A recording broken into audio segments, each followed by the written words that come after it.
இனிய வணக்கங்கள் அன்பு நண்பர்களே. மீண்டும் ஒரு புத்தம் புதிய நன்னாள் இறைமையின் நமது தளத்தின் முதல் படிநிலையாக நேர்மறை சிந்தனைகளை நம்மிடையே விதைக்க இணைகின்றார் அன்பு தோழர் கற்பகவள்ளி அவர்களை அன்புடன் வரவேற்போம். நன்றி. அனைவருக்கும் வணக்கம். இப்பிரபஞ்ச வெளியில் நீக்கமர நிறைந்திருக்கும் பரம்பொருளே, உம்மை வணங்குகின்றோம். உந்த நலப்பரிய அன்பால் எங்களுக்கு கிடைத்திட்ட பெற்றோர்கள், வழிகாட்டிகள், உற்றார், உறவினர்கள், நண்பர்கள் மற்றும் ஒவ்வொரு உயிருள்ள ஆன்மாக்கள் மற்றும் உயிரற்ற பொருட்களுக்காகவும் மனம் நிறைந்த நன்றி.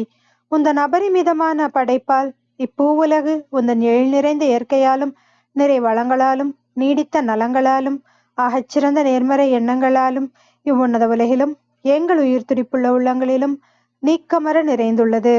உந்தன் அளப்பரிய அன்பினாலும் அருளினாலும் ஆசீராலும் நாங்கள் ஒவ்வொருவரும் உயர்ந்த உன்னதமான வாழ்வியல் பயணத்தை நிறைவுடனும் நிம்மதியுடனும் அன்றாடம் மேற்கொண்டு வருகின்றோம் ஆகச்சிறந்த வழிகளில். இதனால் நாங்கள் இச்சமூகத்தின் இன்றியமையாதவர்கள் என்பதையும் சீரிய வழியில் பயணிக்கும் அளவிற்கு ஆக்கப்பூர்வமான வழிகளில் எங்களை அன்றாடம் புதுப்பித்து வருகின்றோம் உந்தன் ஒப்பற்ற வழி நடத்துதலுடன். சிறுதுளி பெருவெள்ளமாகும் என்பதை போல் நாங்களும் சிறுக சிறுக சாதனை துளிகளை கோர்த்து வருங்கால சரித்திரத்தை ஆக்கப்பூர்வமான முன்னெடுப்புகளால் அலங்கரிக்கும் வரம் தாரும்.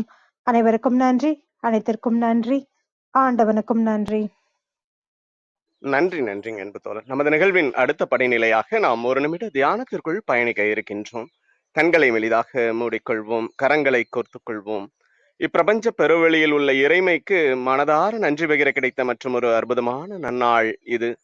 இப்பொழுது நாம் உச்சரிக்க இருக்கும் ஒவ்வொரு வார்த்தைகளுடன் நன்றி உணர்வினையும் கலந்து இறைமைக்கு சமர்ப்பிப்போம் அன்பின் காணிக்கையாய். இன்றெடுத்து அன்றாடம் அமுதூட்டி அன்பாகவும் கருணையாகவும் மாறிப்போன அன்பு தாய்க்கு மனம் நிறைந்த நன்றி. ஒவ்வொரு நாளையும் ஒவ்வொரு பொழுதையும் தமது உழைப்பாலும் தியாகத்தாலும் குடும்பத்தை நிறைத்து அறிவாகவும் ஆற்றலாகவும் மாறிப்போன அன்பு தந்தைக்கு மனம் நிறைந்த நன்றி. பரிசுத்தமான இயற்கையை பரிசளித்து சென்ற நம் முன்னோர்கள் ஒவ்வொருவருக்கும் மனம் நிறைந்த நன்றி. கற்பித்தல் என்னும் இனிய அனுபவங்கள் வாயிலாக அன்றாட பொழுதுகளை அர்த்தமுள்ளதாக்கும் ஆசிரிய பெருந்தகைகள் ஒவ்வொருவருக்கும் மனம் நிறைந்த நன்றி. இப்பிரபஞ்ச பூ உலகினுள் பயணித்து கொண்டிருக்கும் பயணிக்க இருக்கின்ற ஒவ்வொரு உயிருள்ள ஆன்மாக்களுக்கும் மனம் நிறைந்த நன்றி. உயிரற்ற பொருட்களாய் வாழ்வின் உடன் வழித்துணையாய் வாழ்வின் பாதையை என்றென்றும் நிறைக்கும் உயிரற்ற பொருட்களுக்கும் மனம் நிறைந்த நன்றி. இப்பிரபஞ்ச பூ உலகினை தமது பேரன்பாலும் பேரருளாலும் பேராசிராலும் ஆண்டு அரவணைத்து காத்து வரும் அந்த ஆண்டவனுக்கும் நன்றி.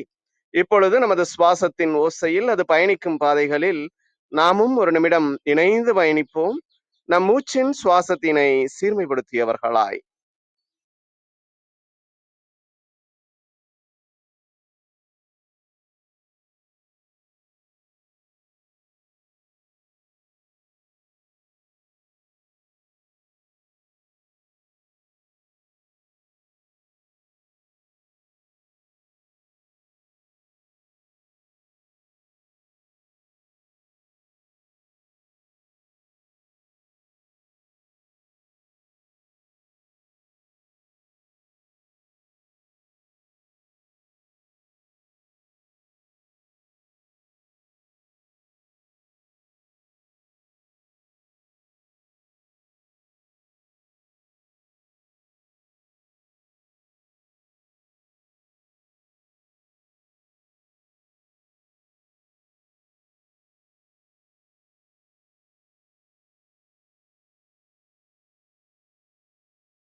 இப்பிரபஞ்ச பெருவெளியில் நீக்கமர நிறைந்திருக்கும் முடிவில்லா பரம்பொருளின் அன்போடும் அருளோடும் ஆசீரோடும் எங்கள் வாழ்வியல் சூழல் அன்றாடம் அர்த்தமுள்ள வகையில் சீருடனும் செம்மையுடனும் பண்பட்டு வருகின்றது. இதனால் இச்சமூகத்தின் சீரிய சிறந்த முன்மாதிரிகளாக நாங்கள் திகழ்வதோடு நில்லாமல் பல்வேறு சாதனைகளையும் அதன் வாயிலாக சரித்திரங்களையும் படைக்கும் அற்புத படைப்பாளிகளாக பரிணமிப்போம். இறைமைக்கு நன்றி. இனிய வணக்கங்கள் அன்பு நண்பர்களே. மீண்டும் ஒரு புத்தம் புதிய நன்னாள் இறைமையின் வரமாக நமது தளத்தின் 702வது நாள் நிகழ்விற்கு உங்கள் ஒவ்வொருவரையும் அன்புடன் வரவேற்பதில் பெருமகிழ்வு கொள்கின்றோம் நாங்கள். இந்த நாள் உங்களுக்கு ஆக சிறந்த நன்னாளாக அமைந்திடவும், நீங்கள் அடியெடுத்து வைக்கும் ஒவ்வொரு முயற்சிகளும் உங்களுக்கு ஆக சிறந்த வெற்றிகளை பரிசளிக்கவும், அன்பின் வாழ்த்துக்களை பகிர்ந்து கொள்வதில் பெருமகிழ்வு கொள்கின்றோம் நாங்கள். அன்பிற்கினிய நண்பர்களே, இந்த வாரம் முழுக்க நாம் பேரறிவு என்ற ஒரு அற்புதமான தொகுப்பின் கீழ் நமது சிந்தனைகளை செழுமைப்படுத்தி வருகின்றோம். அவ்வரிசையில் இன்று நமது தளத்தில் தொடர் நிகழ்வாக அரங்கேறி வரும் உள்ளமும் உடலும் என்ற அற்புதமான தொடர் நிகழ்வின் மற்றும் ஒரு அழகிய பாகத்தினை அன்பு சகோதரி சசிகலா பாரி அவர்கள் இன்று அதிகாலை அன்பு பரிசாக நமக்கு வழங்குவதற்காக இணைந்துள்ளார். நமது எளிய அழைப்பினை ஏற்று இன்றைய நிகழ்வின் சிறப்பு அழைப்பாளராக சிறப்பு பேச்சாளராக இணைந்துள்ள அன்பு சகோதரி அவர்களை சொல்லரங்க சொந்தங்களாகிய உங்கள் ஒவ்வொருவரின் சார்பிலும் சரித்திரம் படைப்போம் தளம் அவரை இந்நிகழ்விற்கு வருக வருக வருக என வரவேற்பதில் பெருமகிழ்வு கொள்கின்றது. வாருங்கள், அடுத்த 50 நிமிடங்கள் அற்புதமான சிறப்புரையில் இணைவோம். நமது வாழ்வியல் புத்தகத்தில் புத்தம் புதிதாய் இன்று மலர்ந்துள்ள புதியதோர் பக்கத்தின் அழகியதோர் அத்தியாயத்தினை உள்ளமும் உடலும் என்ற அற்புதமான சிந்தனையின் கீழ் செழுமைப்படுத்துவோம். நமது வாழ்வியல் வழித்தடங்களை இன்னும் வசந்தப்படுத்துவோம். நன்றி.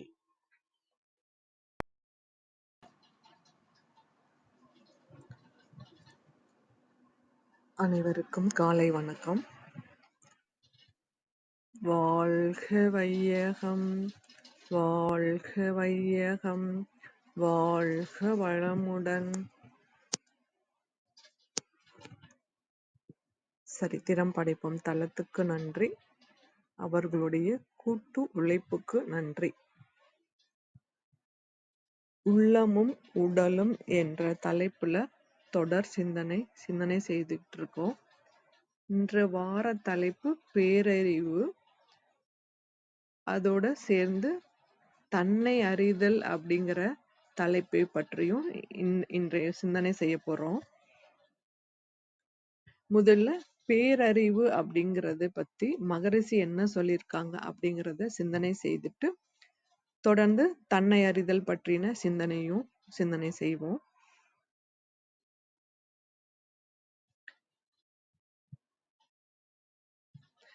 மகரிஷி அவர்கள்ட்ட ஒரு கேள்வி கேட்கிறாங்க. பேரறிவு என்பது என்ன அப்படிங்கறத பத்தி அதை சார்ந்த ஒரு கேள்வி. ஐயா, அறிவு தெய்வம் என்று சொல்கின்ற தாங்கள், அறிவே தெய்வம் என்று சொல்கின்ற தாங்கள் சுத்த வெளியில் பிரபஞ்சம் தாண்டி நிலைத்து தவம் செய்ய கற்றுக் கொடுப்பதின் பொருள் என்ன அப்படின்னு சொல்லி ஒரு கேள்வி கேட்கிறாரு ஒரு அன்பர் வேதாத்திரி மகரிஷி அவர்கள்கிட்ட. அதற்கு அவர் அந்த பேரறிவு பற்றி அவர் விளக்கம் கொடுத்ததை நான் இங்க உங்களுக்கு வாசிச்சு காமிக்கிறேன். சுத்த வெளியே அனைத்தும் அடக்கம், பூரணமாகவும் பேராற்றலாகவும் பேரறிவாகவும் இருப்பதால் சுத்தவெளி, அந்த சுத்தவெளிங்கிறது இறைத்தன்மை, இறைநிலைன்னு சொல்லுவாங்க, எங்கும் ஊடுருவி நிறைந்து சீவன்களுக்குள் அறிவாகவும் இருக்கிறது. அதனையே நோக்கி தவம் செய்யும் போது அதுவாகி அதுவே தானுமாக தனது அறிவுமாக உள்ள உண்மை விளங்கும்.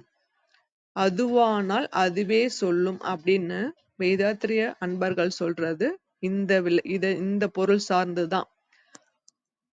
மேலும் மனம் அலைச்சூழல், மன அலைச்சூழல் எண்ணம் குறைய வேண்டும் என்றால் மனம் பீட்டா அலை வேகத்தில் இருந்து குறைந்து ஆல்பா, தீட்டா, டெல்டா அலை வரை வர வேண்டும். சுத்தவெளியோடு இறைநிலை இயக்கமற்ற நிலை தானும் அதுவாக மாறுகிறது. மனம் எதை ஆழ்ந்து நினைக்கிறதோ அதுவே மாறும், அதுவாகவே மாறும். இது இயல்பூக்க நியதி. இறைவெளியில் மனம் நிலைக்கும் போது இறைவெளியாக மாறுகிறது. மனம் புறப்பொருள் பற்றி நிற்கும். அதை விடுத்து பேரியக்க மண்டலம், அதை தாண்டி சுத்தவெளி. அதாவது புரிந்து கொள்வதற்காக இந்த விளக்கம்.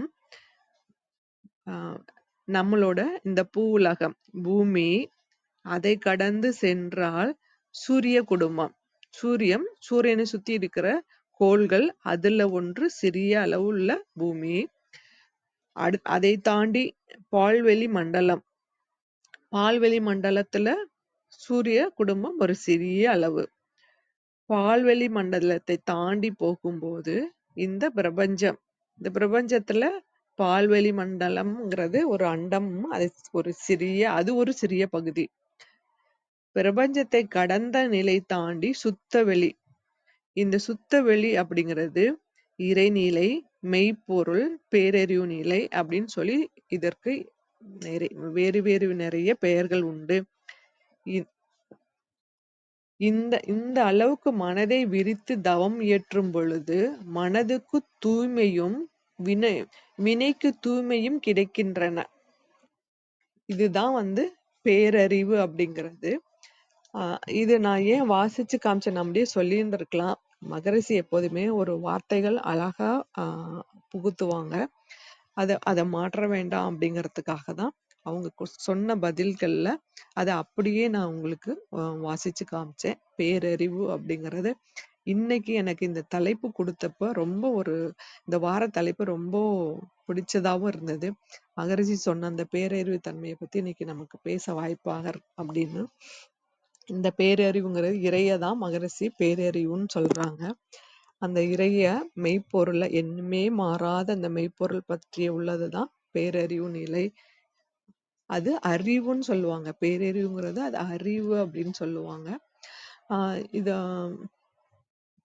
இதுல தவம் ஏன் நிலைச்சு நம்ம செய்யணும் அப்படின்னா, தினம் அந்த தவத்தை நம்ம செய்யறப்போ நமக்கு மனம் என்ன ஆகும்னா, எந்த ஒன்றும் இல்லாத அந்த சுத்தவெளி அமைதியான நிலையில நம்ம நினைக்கிறப்ப மனமும் அதே தன்மையை பெற்றுவிடும், அமைதி தன்மையை பெற்றுவிடும். அப்படிங்கிறதுக்காக தான் இந்த தவத்தையும் அந்த சுத்தவெளியில நின்று தெய்வத்தை நினைத்து இறைநிலையை நினைத்து தவம் இயற்றுறது. இது ஏன் அப்படிங்கிறது இன்னொரு சிறு எடுத்துக்காட்டோட வேணா நம்ம பார்ப்போம். இது இந்த கதை நம்ம நிறைய கேள்விப்பட்ட கதையா தான் இருக்கு. நிறைய இடத்துல மாற்றி மாற்றி கேட்ட கதை. குரு சீடரோட ஒரு கலந்துரையாடல். குரு கிட்ட கேக்குறாரு சீடன், நாங்க நீங்க சொல்ற தத்துவத்தெல்லாம் எல்லாம் நிறைய கேட்டுட்டோம். ஆனாலும் தொடர்ந்து ஏன் இந்த சத்சங்கத்தோட தொடர்புல இருந்து தொடர்ந்து கேட்கணும்னு சொல்றீங்க? நாங்க தானே விளக்கம் பெற்றுட்டோம், போதாதா அப்படின்னு கேக்குறாங்க. அதற்கு குரு உனக்கு பதில் சொல்றேன் அப்படின்னு சொல்லிட்டு, ஆனா பதில் சொல்ல மாட்டாங்க. சொல்லாம அங்க இருக்க ஒரு சாணக்குடையில போய் பக்கத்துல இருக்க ஆத்துல இருந்து நீரை போய் எடுத்துட்டு வர சொல்லுவாங்க. குரு சொல்லிட்டாருன்னு அந்த சீடனும் எந்த ஒரு இதுவும் இல்லாம, கேள்வி இல்லாம குரு சொல்லிட்டாங்க செய்வோம்னு சொல்லி போய் எடுத்துட்டு வர தினமும் செய்ய சொல்றாரு. சில நாட்கள் கழித்து பார்த்தா அந்த சாணக்கூடை, அந்த மூங்கிலான கூடை அந்த சாணம் எல்லாம் போய் ஒரு நல்ல தூய்மையான கூடையா மாறிடுது. அப்போ அவர்கிட்ட கேக்குறாரு, இதுல போய் நீ தினமும் நீர் எடுத்துட்டு வந்தியே, நீர் எடுத்துட்டு வர முடிஞ்சுதா அப்படின்னா, இல்ல கூடையில எப்படி நீர் எடுத்துட்டு வர முடியும் அப்படிங்கிறாரு. ஆரம்பத்துல கூடை எப்படி இருந்தது, ரொம்ப தூய்மையற்றதா இருந்தது. இப்போ எப்படி இருக்கு, ரொம்ப தூய்மையா இருக்கு. அது போலதான் இந்த சத்சங்க தொடர்புல இருக்கிறது. தொடர்ந்து நீ நீ பயிற்சி செய்யறப்ப மட்டும்தான் உன்னோட மனம் தூய்மையா இருக்கும் அப்படிங்கிறது. அப்போ நமக்கு இப்போ நம்ம இப்போ இருக்கிற வாழ்க்கையில நமக்கு இதுல என்ன பொருள் எடுத்துக்கொள்ளணும் அப்படின்னா, நம்ம வித்து தொடரா நம்மளோட உடல் தாய் தந்தை கொடுத்தது. அதுல இருக்கிற வித்து தாத்தா பாட்டி, அதுக்கு முன்னோர்கள், அதுக்கு ஆதி மனிதன் வரைக்கும், அதுக்கு முந்தின ஜீவன்கள் வரையும் அதுல அந்த வித்து பதிவு இருக்கு. அந்த பதிவு அப்பப்போ எழுச்சியாய்தான் நம்ம தவறுகள் செய்யறோம். இதெல்லாம் நீக்க பெறணும்னா அதற்கு முறையான பயிற்சி செய்து கொண்டேதான் இருக்கணும். பயிற்சி பயிற்சி பயிற்சி பயிற்சி நம்ம செய்து கொண்டே இருந்தால் மட்டும்தான் மனிதன் மனிதனாக வாழ முடியும் அப்படிங்கிறது இதுல இருந்து விளக்கம். அது மகரிஷி நமக்கு என்ன கொடுத்திருக்காங்க பயிற்சி அப்படின்னா அனைவரும் தெரிஞ்சதுதான்.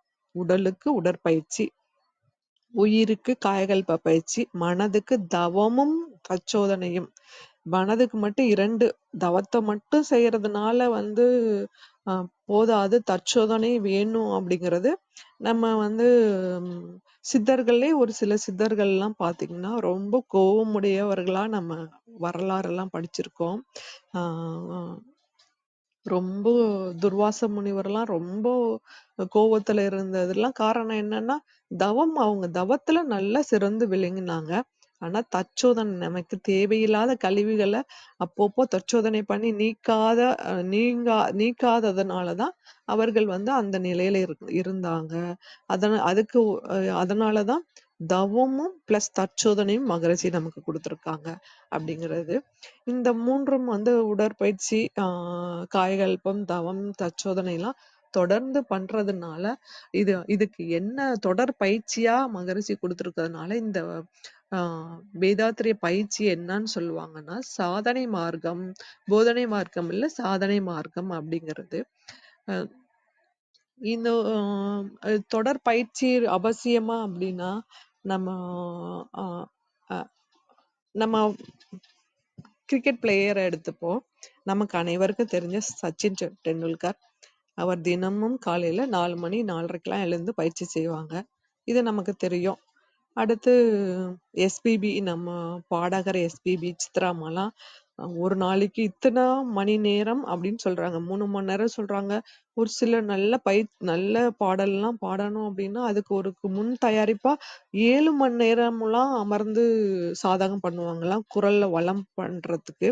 அவங்கெல்லாம் எந்த அளவுக்கு உயர்ந்த நிலை எட்டிட்டாங்க. அதுக்கப்புறம் இன்னமும் பயிற்சி தேவையா, நம்ம தான் இவ்வளவு பாடிட்டோம் அப்படின்னு சொல்லி அவங்க விட்டுறலாம்ல. ஏன் விடலைன்னா அந்த குரல் நல்ல தன்மையோட இருந்துகிட்டே இருக்கணும் அப்படின்னா அப்ப அதுக்குரிய பயிற்சி செய்து கொண்டே தான் இருக்கணும் அப்படிங்கிறது. அதே மாதிரிதான் நம்ம இந்த வாழ்க்கையில நல்ல சிக்கல் இல்லாத நல்ல ஒரு அமைதியான வாழ்க்கை, இன்பம் மட்டும் சொல்லிட முடியாது, அமைதியான வாழ்க்கை வேணும்னா அதற்கு பயிற்சி பயிற்சி பயிற்சி அப்படிங்கிறது தான். அந்த பயிற்சி தொடர்ந்து செய்யணும் அப்படிங்கிறது. இது இந்த பேரறிவு தன்மை பத்தின இறைத்தன்மையோட இந்த பயிற்சியும் சார்ந்த ஒரு சிறு விளக்கம் கொடுக்கணும் தான் இது முன்னுரையா கொடுக்கப்பட்டது. இந்த ஒரு ஒரு ஒரு நல்ல மகிழ்ச்சியும் கூட இன்னைக்கு இந்த இறை சிந்தனை தொடர் ஃபர்ஸ்ட் ஆரம்பிச்சது. அடுத்த நிலை தன்னை அறிதல். தன்னை அறிதல் அப்படிங்கிறது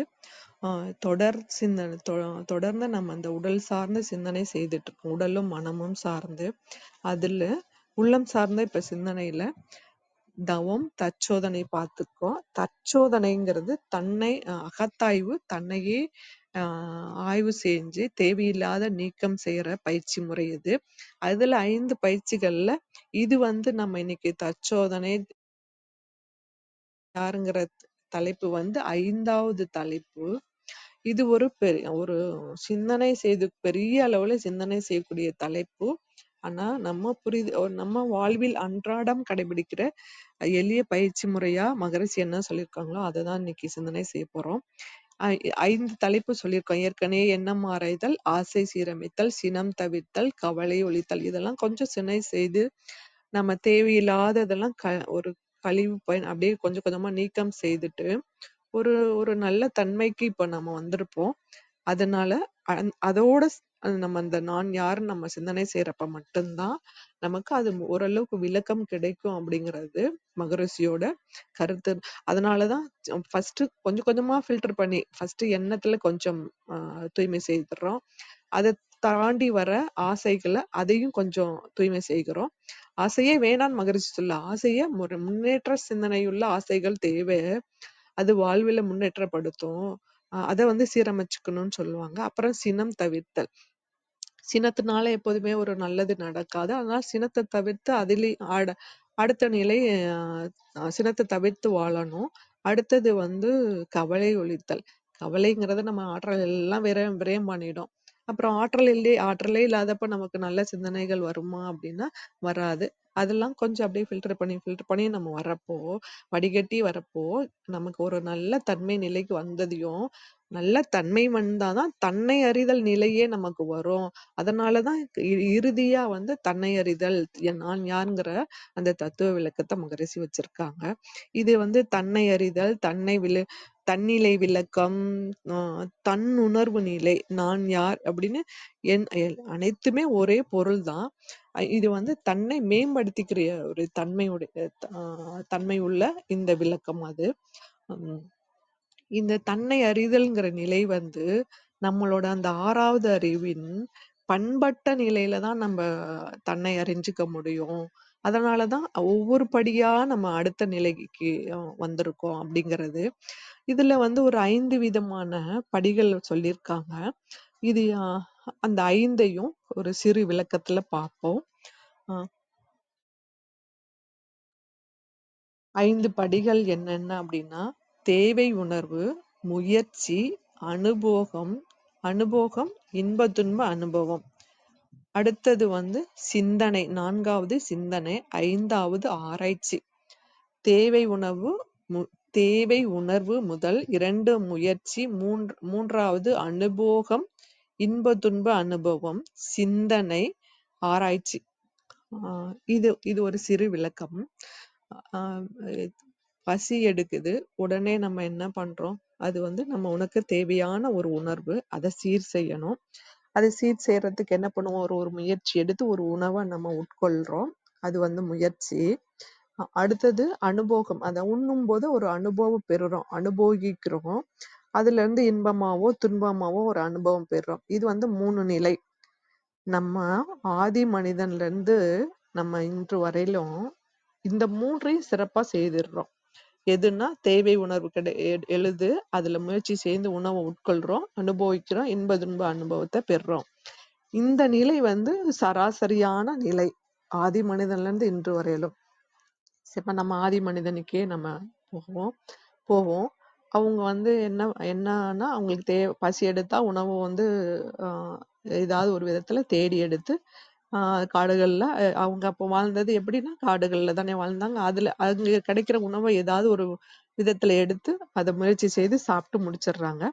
இதுல வந்து இன்பமாவோ துன்பமோ அதோட நின்றுது. அதுக்கப்புறம் மனித வளர்ச்சி வந்து வளர்றதுக்கு ரொம்ப வருட காலங்கள் ஆனது அப்படின்னு சொல்லி மனித வளர்ச்சி நம்ம படிக்கும்போது தெரிகிறது என்னன்னா, அவங்க அந்த தீயினால உணவை பக்குவம் அடையுதுங்கிற அந்த உணர்வு அந்த அந்த அனுபவம் கிடைக்கிற வரைக்கும் அவங்க வளர்ச்சி நிலையிலேயே சிந்தனையற்ற நிலையாதான் இருந்தாங்க. விலங்கோட விலங்கா வாழ்ந்தாங்க. சிந்தனை எங்க மேம்பட்டது அப்படின்னா, உணவு வந்து தீயில பக்குவம் அடையுது, நமக்கு சாப்பிட எளிமையா பக்குவப்படுத்தி கொடுக்குது தீ அப்படிங்கிறது என்னைக்கு கண்டுபிடிச்சாங்களோ அதற்கப்பதான் தீய உற்பத்தி பண்றதுக்கு, அவங்க தீய வந்து நம்ம வழிய நம்மளே உண்டு பண்ண முடியுங்கிறது அந்த சிந்தனையாலதான் வந்தது. அடுத்த படிநிலை விவசாயம், அதுக்கு அடுத்த படிநிலை வந்து அந்த சக்கரம் கண்டுபிடித்தது, ஒரு இடத்துல இருந்து ஒரு இடம் மாறினது. இதெல்லாம் அடுத்தடுத்த படிநிலை தான். இந்த தீய பத்தின அவங்க புரிதல் வரத்துக்கு முன்னாடி பல லட்சம் ஆண்டுகள் ஆனதுக்கு அப்புறம்தான் அந்த தீயோட இது. அதுக்கப்புறம் வளர்நிலை வந்து கொஞ்சம் அடுத்தடுத்த படிநிலை வந்து கொஞ்சம் சீக்கிரமாவே நடந்ததா நம்மளோட மனித வரலாறுல படிக்கிறோம். மனித வளர்ச்சி வரலாறுல அதுல எப்படி அது அடுத்தது சிந்தனை எல்லாம் எளிதா வந்தது அப்படின்னா, அவங்களுக்கு வந்து உணவு கிடைச்சிருச்சு. உணவு வந்து விவசாயம் பண்ணி கிடைக்க ஆரம்பிச்சிருச்சு. அப்போ ஒரு இடத்துல அமைதியா அவங்களால உட்கார முடிஞ்சது. அமைதியா உட்கார்றப்பதான் ஆராய்ச்சி தன்மை அவங்களுக்கு கிடைச்சது. அடுத்தடுத்த படிநிலைக்கு அவங்க வளர்ந்தாங்க அப்படிங்கிறது. இப்போ நம்ம வாழ்க்கையில எடுத்துப்போம். நம்ம வந்து உணவு சார்ந்தே ஓடிக்கிட்டு இருக்க வாழ்க்கையா இருந்தா அவங்களுக்கு ஒரு சிந்தனை அடுத்தடுத்த படிநிலைக்கு போறதுக்கு சிந்தனை இருக்காது. ஒரு ஆராய்ச்சியான ஒரு விழிப்புணர்வுடைய ஒரு செயலை செய்யறதுக்கும் அவங்களுக்கு தோணாது. அதுக்குதான் ஒருத்தருக்கு ஒரு ஞான உபதேசமோ அல்லது எதுவாவது அளிக்கிறதுக்கு முன்னே உணவை கொடுத்துட்டு ஞான உபதேசம் கொடுங்க அப்படிங்கிறதும் நம்ம தத்துவங்கள்ல இருக்கிறது காரணமும் இதனாலதான். பசியோட ஒருத்தர் சிந்தனை செய்ய முடியாது அப்படிங்கிறது. ஓய்வுல தான் அந்த ஆராய்ச்சி தன்மை எழும் அப்படிங்கிறது. இதுக்கப்புறம் மனிதன் வளர்ச்சி அடைந்ததுதான் தத்துவங்களும் சமயங்கள் கோட்பாடுகள் நம்ம வாழ்வுல தன்னை மேம்படுத்திக்கிறதுக்குரிய அனைத்து தோன்றியதெல்லாம் அதன் பிறகுதான்.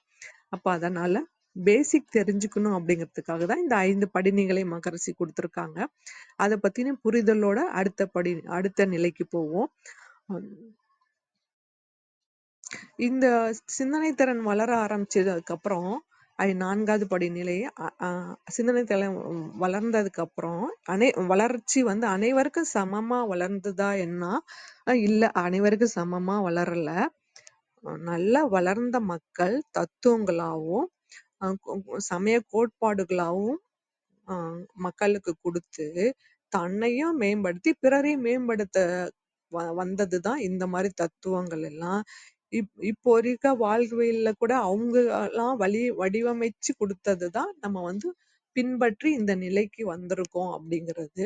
இதுல தேவையில்லை மகரிஷி சொல்லுவாங்க, அப்போ வடிவமைச்சதுல தேவையில்லாத கோட்பாடுகளும் இருக்கு. நம்ம அதை ஆராய்ச்சி செய்து தேவையான இப்போ இந்த காலத்துல இந்த விஞ்ஞான காலத்துல தேவையானதை மட்டும் எடுத்துக்கிறது சிறந்தது அப்படின்னு சொல்லியிருப்பாங்க.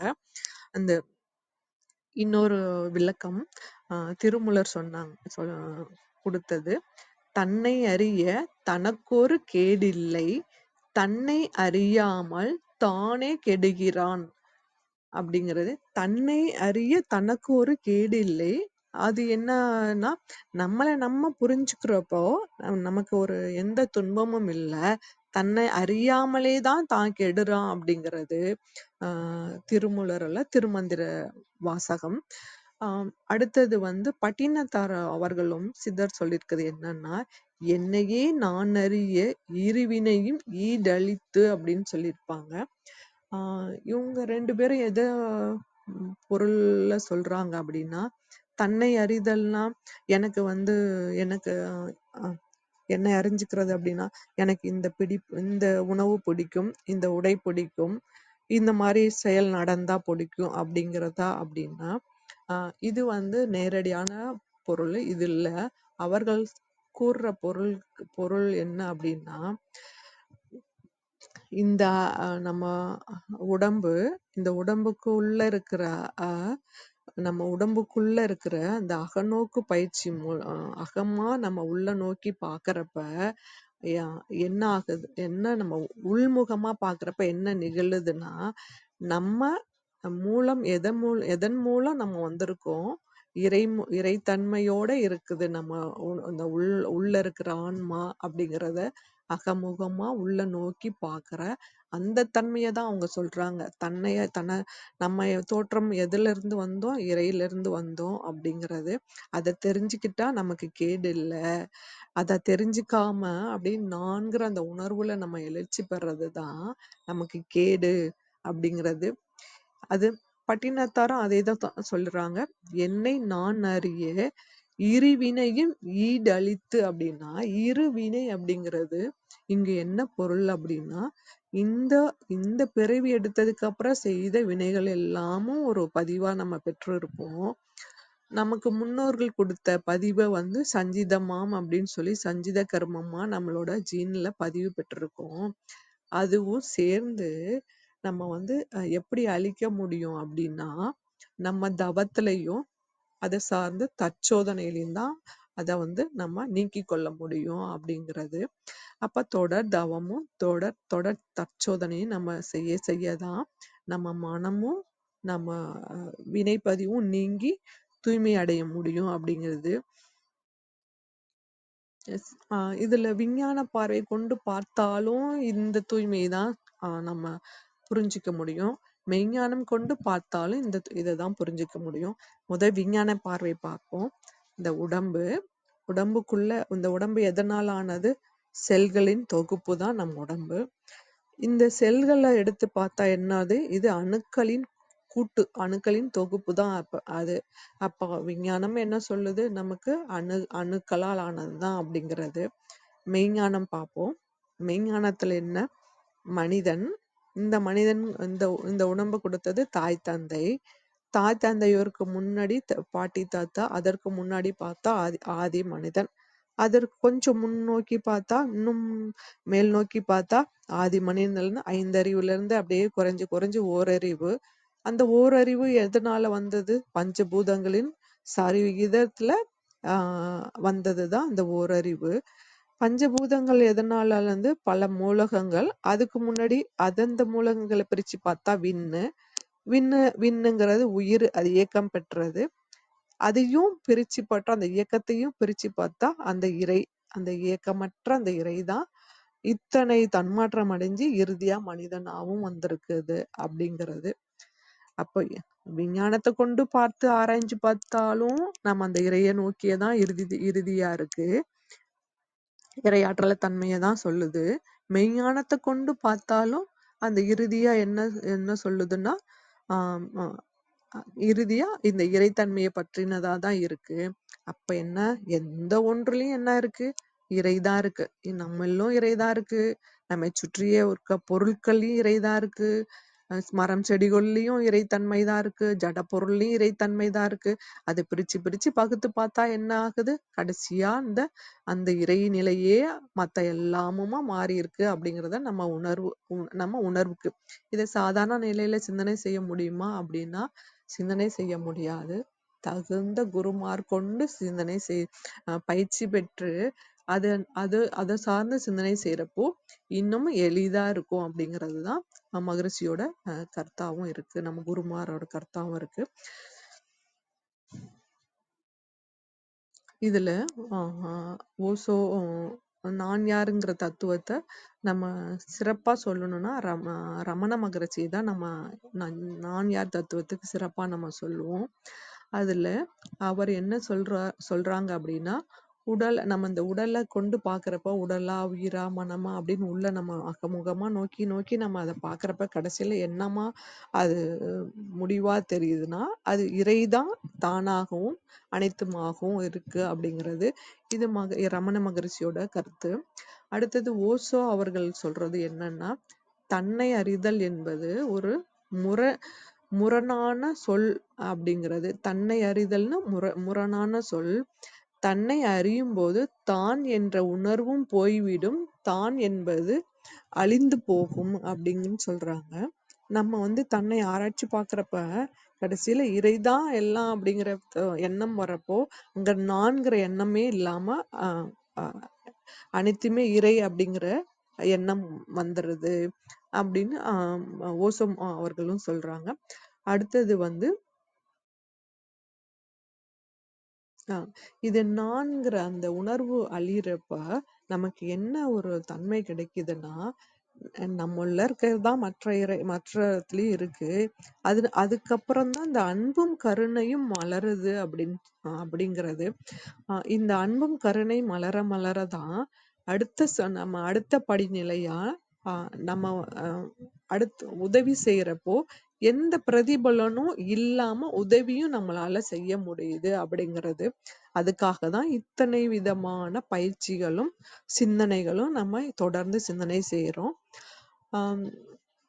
இதுல நான்கிற மறையாம நான்கிறது துளிர் விடுறப்ப என்ன ஆகுதுன்னா முன்னேற்ற சிந்தனைகளே இருக்காது அப்படிங்கிறது.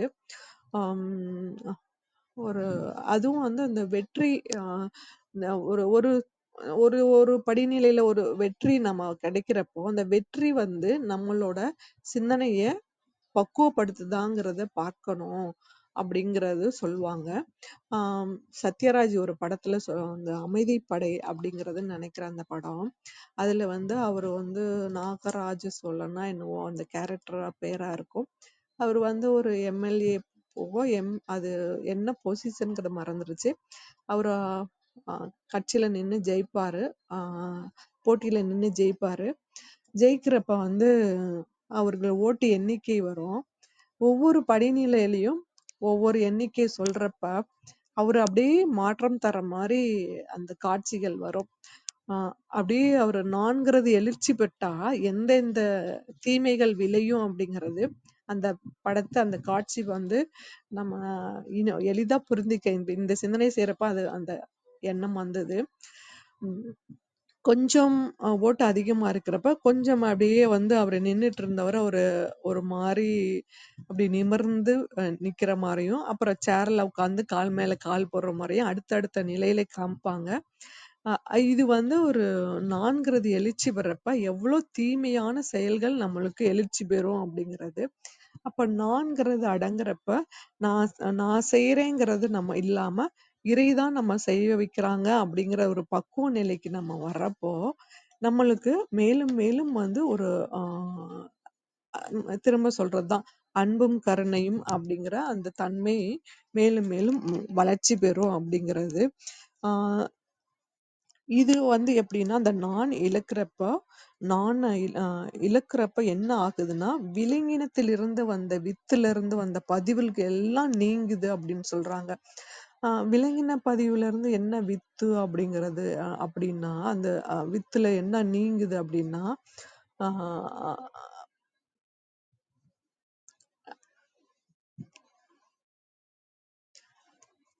நம்மளோட செயல் வந்து கோவப்படுறோம். ஒரு பொருள் வேணும்னா அவர்களோட அனுமதி இல்லாம நம்ம பற்று வச்சு அதை எடுத்துக்கொள்றோம்.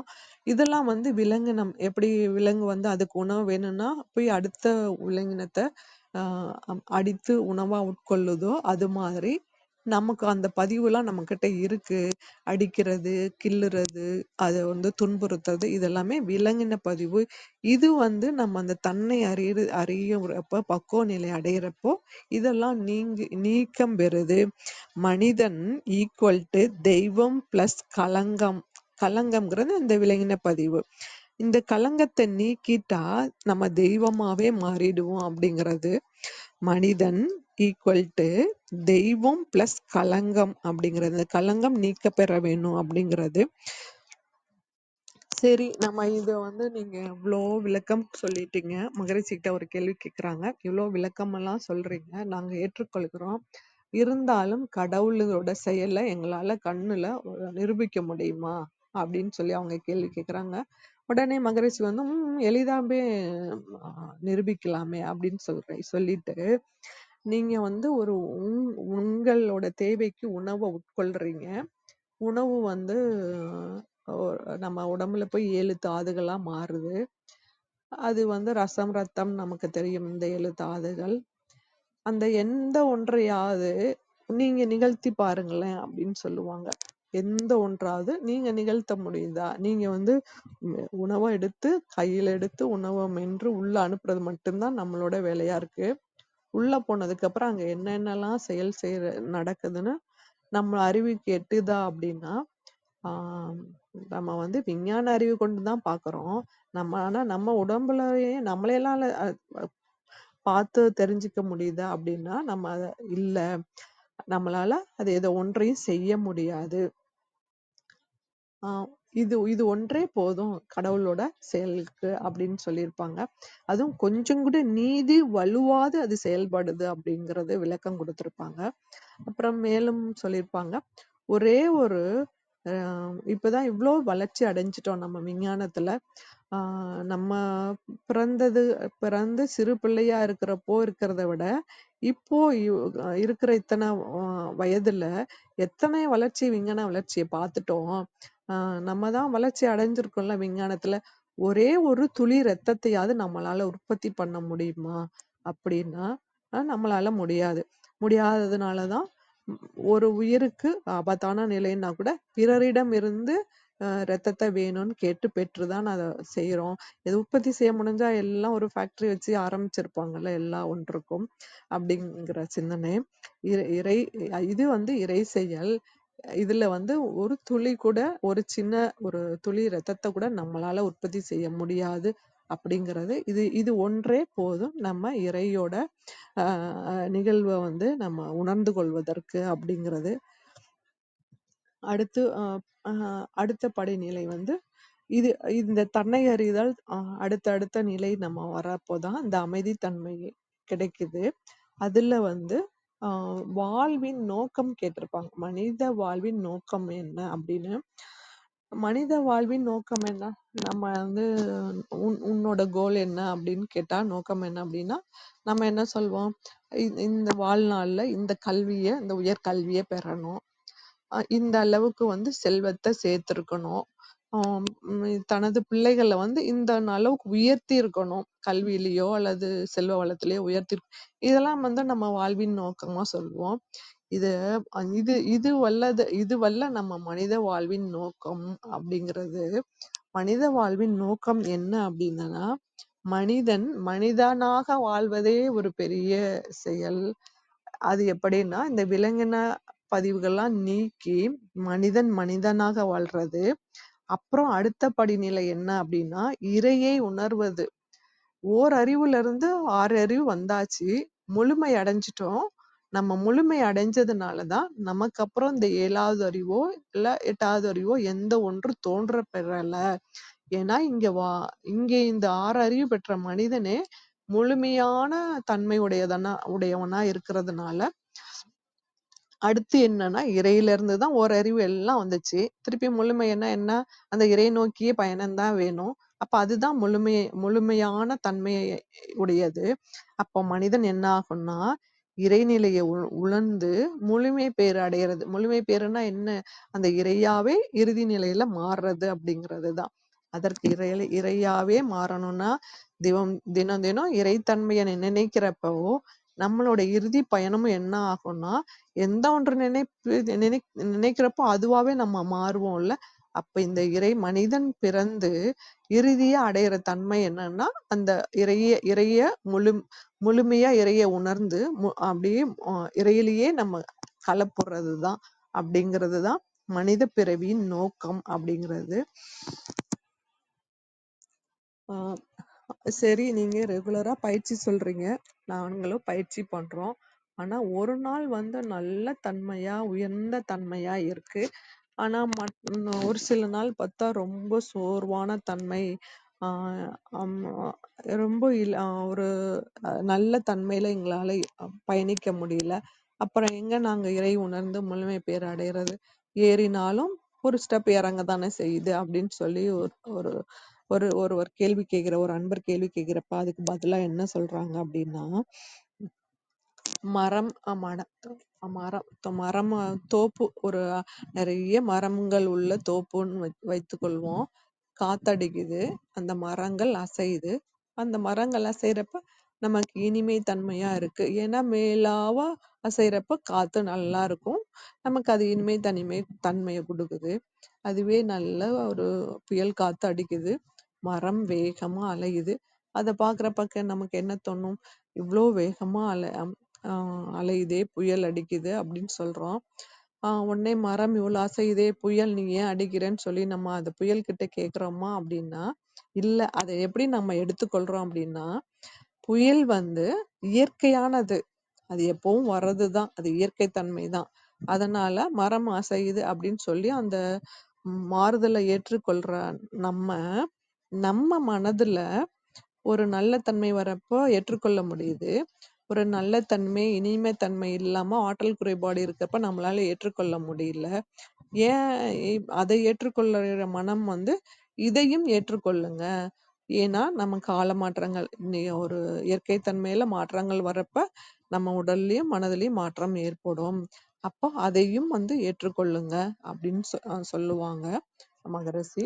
இது வந்து நமக்கு அந்த பயிற்சி செய்யறப்போ தொய்வு ஏற்படும். இந்த தொய்வு ஏற்படாம இருக்க இந்த விளக்கம் வந்து நமக்கு பயனுள்ளதா இருக்கும் அப்படிங்கிறது.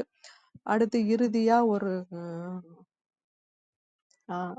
இறுதியான ஒரு விளக்கத்தோட இந்த நிறைவு செய்துக்கலாம். பிள்ளைகள் பற்றி மகரிஷி கிட்ட கேள்வி கேட்குறாங்க. எல்லாமே நீங்க ஏற்றுக்கிறீங்க. என்னன்னா நம்ம முன்னோர்கள் அம்மா அப்பாவுல இருந்து தான் நம்ம வந்திருக்கோம். அப்ப அம்மா அப்பாவோட பதிவு தான் நம்ம கிட்ட இருக்கு. இப்ப நம்ம வந்து அப்பா மாரியே இருக்கோம் அப்படின்னு சொல்றப்ப ரொம்ப மகிழ்ச்சியா எடுத்துக்கிறோம். அதுவே வந்து பிள்ளைகள் தவறு செய்யறப்ப, பிள்ளைகள் வந்து உங்கள மாரி தான் பிள்ளைகள் தவறு செய்றாங்க அப்படின்னு சொல்றப்ப, அது மட்டும் நம்மளால ஏற்றுக்கொள்ள முடியல. அது எப்படி அப்பா போல நீ வந்து சிறப்பா செயல்படுறேங்கிறப்ப மகிழ்ச்சியாவும், பிள்ளை வந்து தவறு செய்றப்போ, இல்ல பிள்ளைகள் வந்து அ நான் அப்படி செய்யல அப்படிங்கிறது, அம் நம்மளுடைய பிம்பம் தான் நம்ம பிள்ளைகள். ஆ நீங்க கண்ணாடி முன்னாடி பார்த்தா என்னவோ அதுதான் அந்த பிள்ளைகள் அப்படின்னு சொல்லுவாங்க.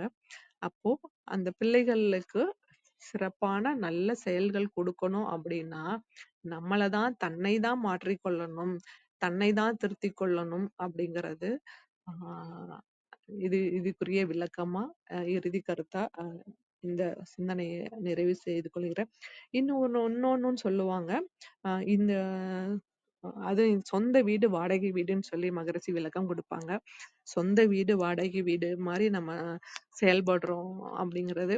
இப்ப நம்ம உடம்பு வந்து 3 3 கிலோ அம்மா வயிற்றிலிருந்து வெளியில வந்ததுக்கு அப்புறம், உணவு நம்மளே தான் உட்கொண்டு, நம்ம இந்த இத்தனை அளவு நம்ம வெயிட் வந்திருக்கோம், எடை வந்திருக்கோம்.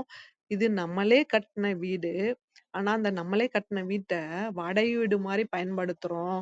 எப்படின்னா, அம் அதுக்கு துன்பம் குடுக்குறது வந்து வாடகை வீட்ல இருக்கிறவங்க மாரி அப்படிங்கிறது நமக்கு தெரியும். நம்ம சொந்த வீடுனா எப்படி பயன்படுத்துவோம், அத வந்து எந்த அளவுக்கு போற்றி பாதுகாப்போம்.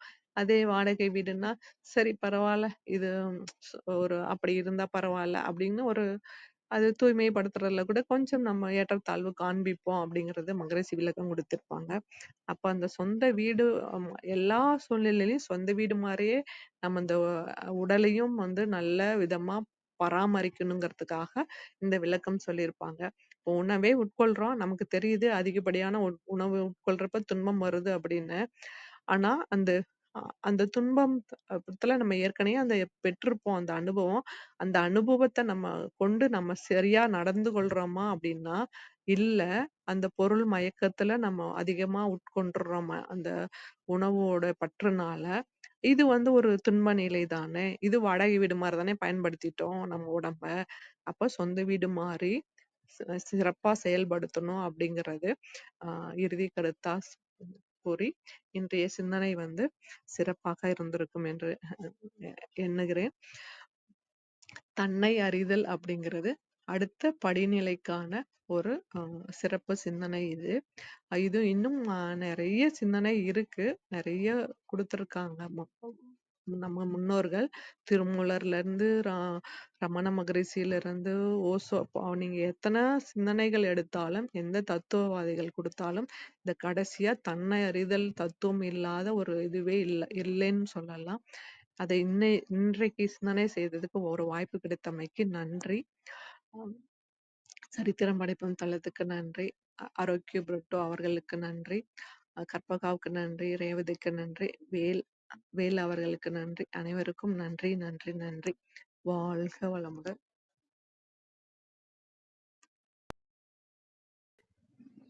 நன்றிங்க அன்பு சகோதரி. மிகவும் சிறப்பான ஒரு அற்புதமான உரை. பேரறிவோடு துவங்கி தன்னை அறிதல் வாயிலாக நிறைய கருத்துக்களை அதிகாலை அன்பு பரிசாக வழங்கிய தருணங்களுக்காக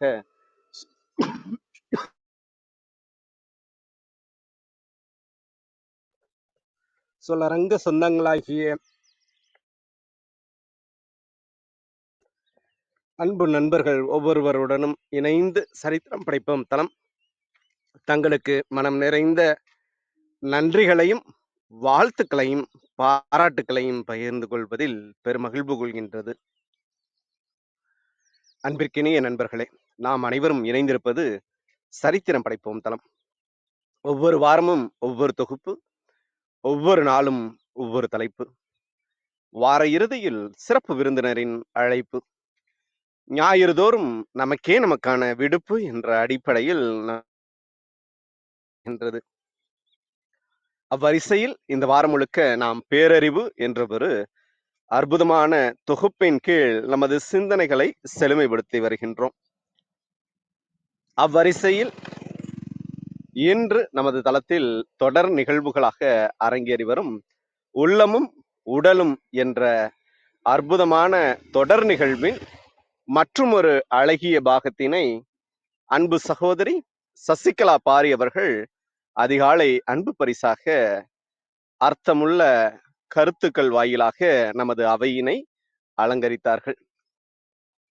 ஒவ்வொரு நாள் நிகழ்வுகளிலும் சரித்திரம் படைப்போம் தளத்தோடு இணைந்து பயணிக்கவும், நமது வாழ்வியல் வழித்தடங்களை இன்னும் வளப்படுத்திக் கொள்ளவும் அன்புடன் அழைக்கின்றோம்.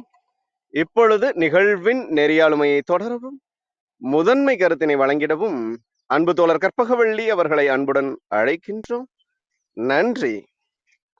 நன்றிங்க தோழர். அனைவருக்கும் வணக்கம். சசிகலா அம்மாவுக்கு நன்றி. இன்றைக்கு பேரறிவு அப்படிங்கிற தொகுப்புல உள்ளமும் உடலும் அப்படிங்கிற தொடர் நிகழ்வுல இன்றைக்கு தன்னை அறிதல் குறித்து நிறைய கருத்துக்கள் பகிர்ந்துகிட்டாங்க.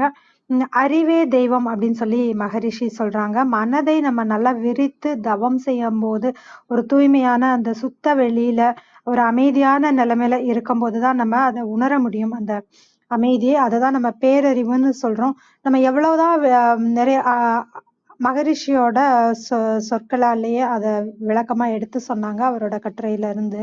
இப்படி நம்ம நிறைய விளக்கங்கள் பெற்றுக்கொண்டாலுமே நம்ம தொடர்ந்து இந்த நல்ல சத் சங்கத்துல இருக்க வேணும், அந்த தொடர்புல இருக்கணும். அப்பதான் நம்ம மனம் தூய்மையாக இருக்கும். ஏன்னா ஒரு தொடர்பயிற்சிக்கு நம்ம இந்த மாதிரி ஒரு சத் சங்கம் அப்படிங்கிறது தேவை. உடலுக்கு உடற்பயிற்சி, உயிருக்கு காயகல்ப பயிற்சி, மனதிற்கு தவம், இதெல்லாம் பண்ணும்போது மனம் தூய்மையாக இருக்கும். நிறைய கோவப்படுவாங்க சித்தர்கள்லாம் அந்த காலத்துல பார்க்கும்போது. விஸ்வாமித்திர முனிவர் கோவம் வந்துருச்சு, சாபம் கொடுத்தார், இப்படியெல்லாம் நம்ம நிறைய பார்த்திருப்போம். அப்ப அவங்க ஏன் கோவப்படுறாங்க அப்படின்னா, அவங்க தவம் பண்றாங்க, அதனால அவங்களுக்கு வலிமை கிடைக்குது. ஆனா தற்சோதனை அப்படிங்கிறது இல்ல. இந்த வேதாத்திரியம் அப்படின்னு பார்த்தோம்னா இது போதனை மார்க்கம் கிடையாது, இது சாதனை மார்க்கம்.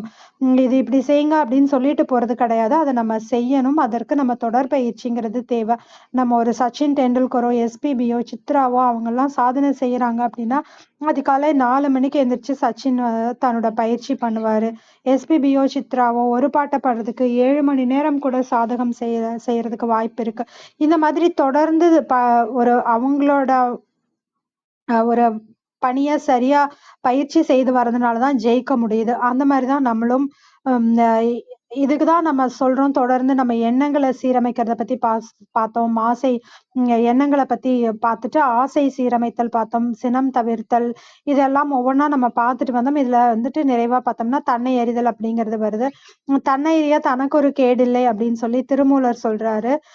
என்னை நான் அறிய இருவினையில் அப்படின்றத பட்டினத்தார் சொல்றாரு. அதாவது வினைப்பதிவுகள் நம்ம கிட்ட இருந்துட்டே இருக்கும். அது விஞ்ஞானத்திலயும் மெஞ்ஞானத்திலயும் பார்த்தோம்னா, விஞ்ஞானத்துல பார்த்தா அணுக்களின் கூட்டுன்னு சொல்றாங்க. மெய்ஞானத்துல பார்த்தா நம்மளோட முன்னோர்கள், தாத்தா பாட்டி அவங்க கிட்ட இருந்து வர வினைப்பதிவுகள் இப்படி தொடர்ந்து நம்ம கிட்ட இருந்துகிட்டே இருக்கும். இதெல்லாம் எடுக்கணும். இந்த வினைப்பதிகளை நமக்கு நீக்கிறதுக்கான ஒரே வழி பார்த்தா தவமும் தற்சோதனையும் தான். இப்ப விஞ்ஞானத்தை கொண்டு பார்த்தாலும் சரி, அணுக்களின் கூட்டுன்னு சொல்றோம். மெய்ஞானத்தை கொண்டு பார்த்தாலும் சரி, அதோட முடிவு அப்படின்னு பார்த்தோம்னா அந்த இறைத்தன்மையில தான் முடியுது. நான் யார் அப்படிங்கிறதுல ரமண மகரிஷியும் அதை உற்று நோக்கும் போது என்ன சொல்றாரு அப்படின்னாக்கா, இறைத்தன்மை தான் அனைத்துமாக இருக்கிறது அப்படிங்கிறத சொல்றாரு. ஓஷோ என்ன சொல்றாருன்னா, தன்னை அறியும் போது தான் அப்படிங்கிறது அழிந்து போகும் அப்படின்றது ஒரு முரணான சொல் அப்படின்னு கூட சொல்றாரு.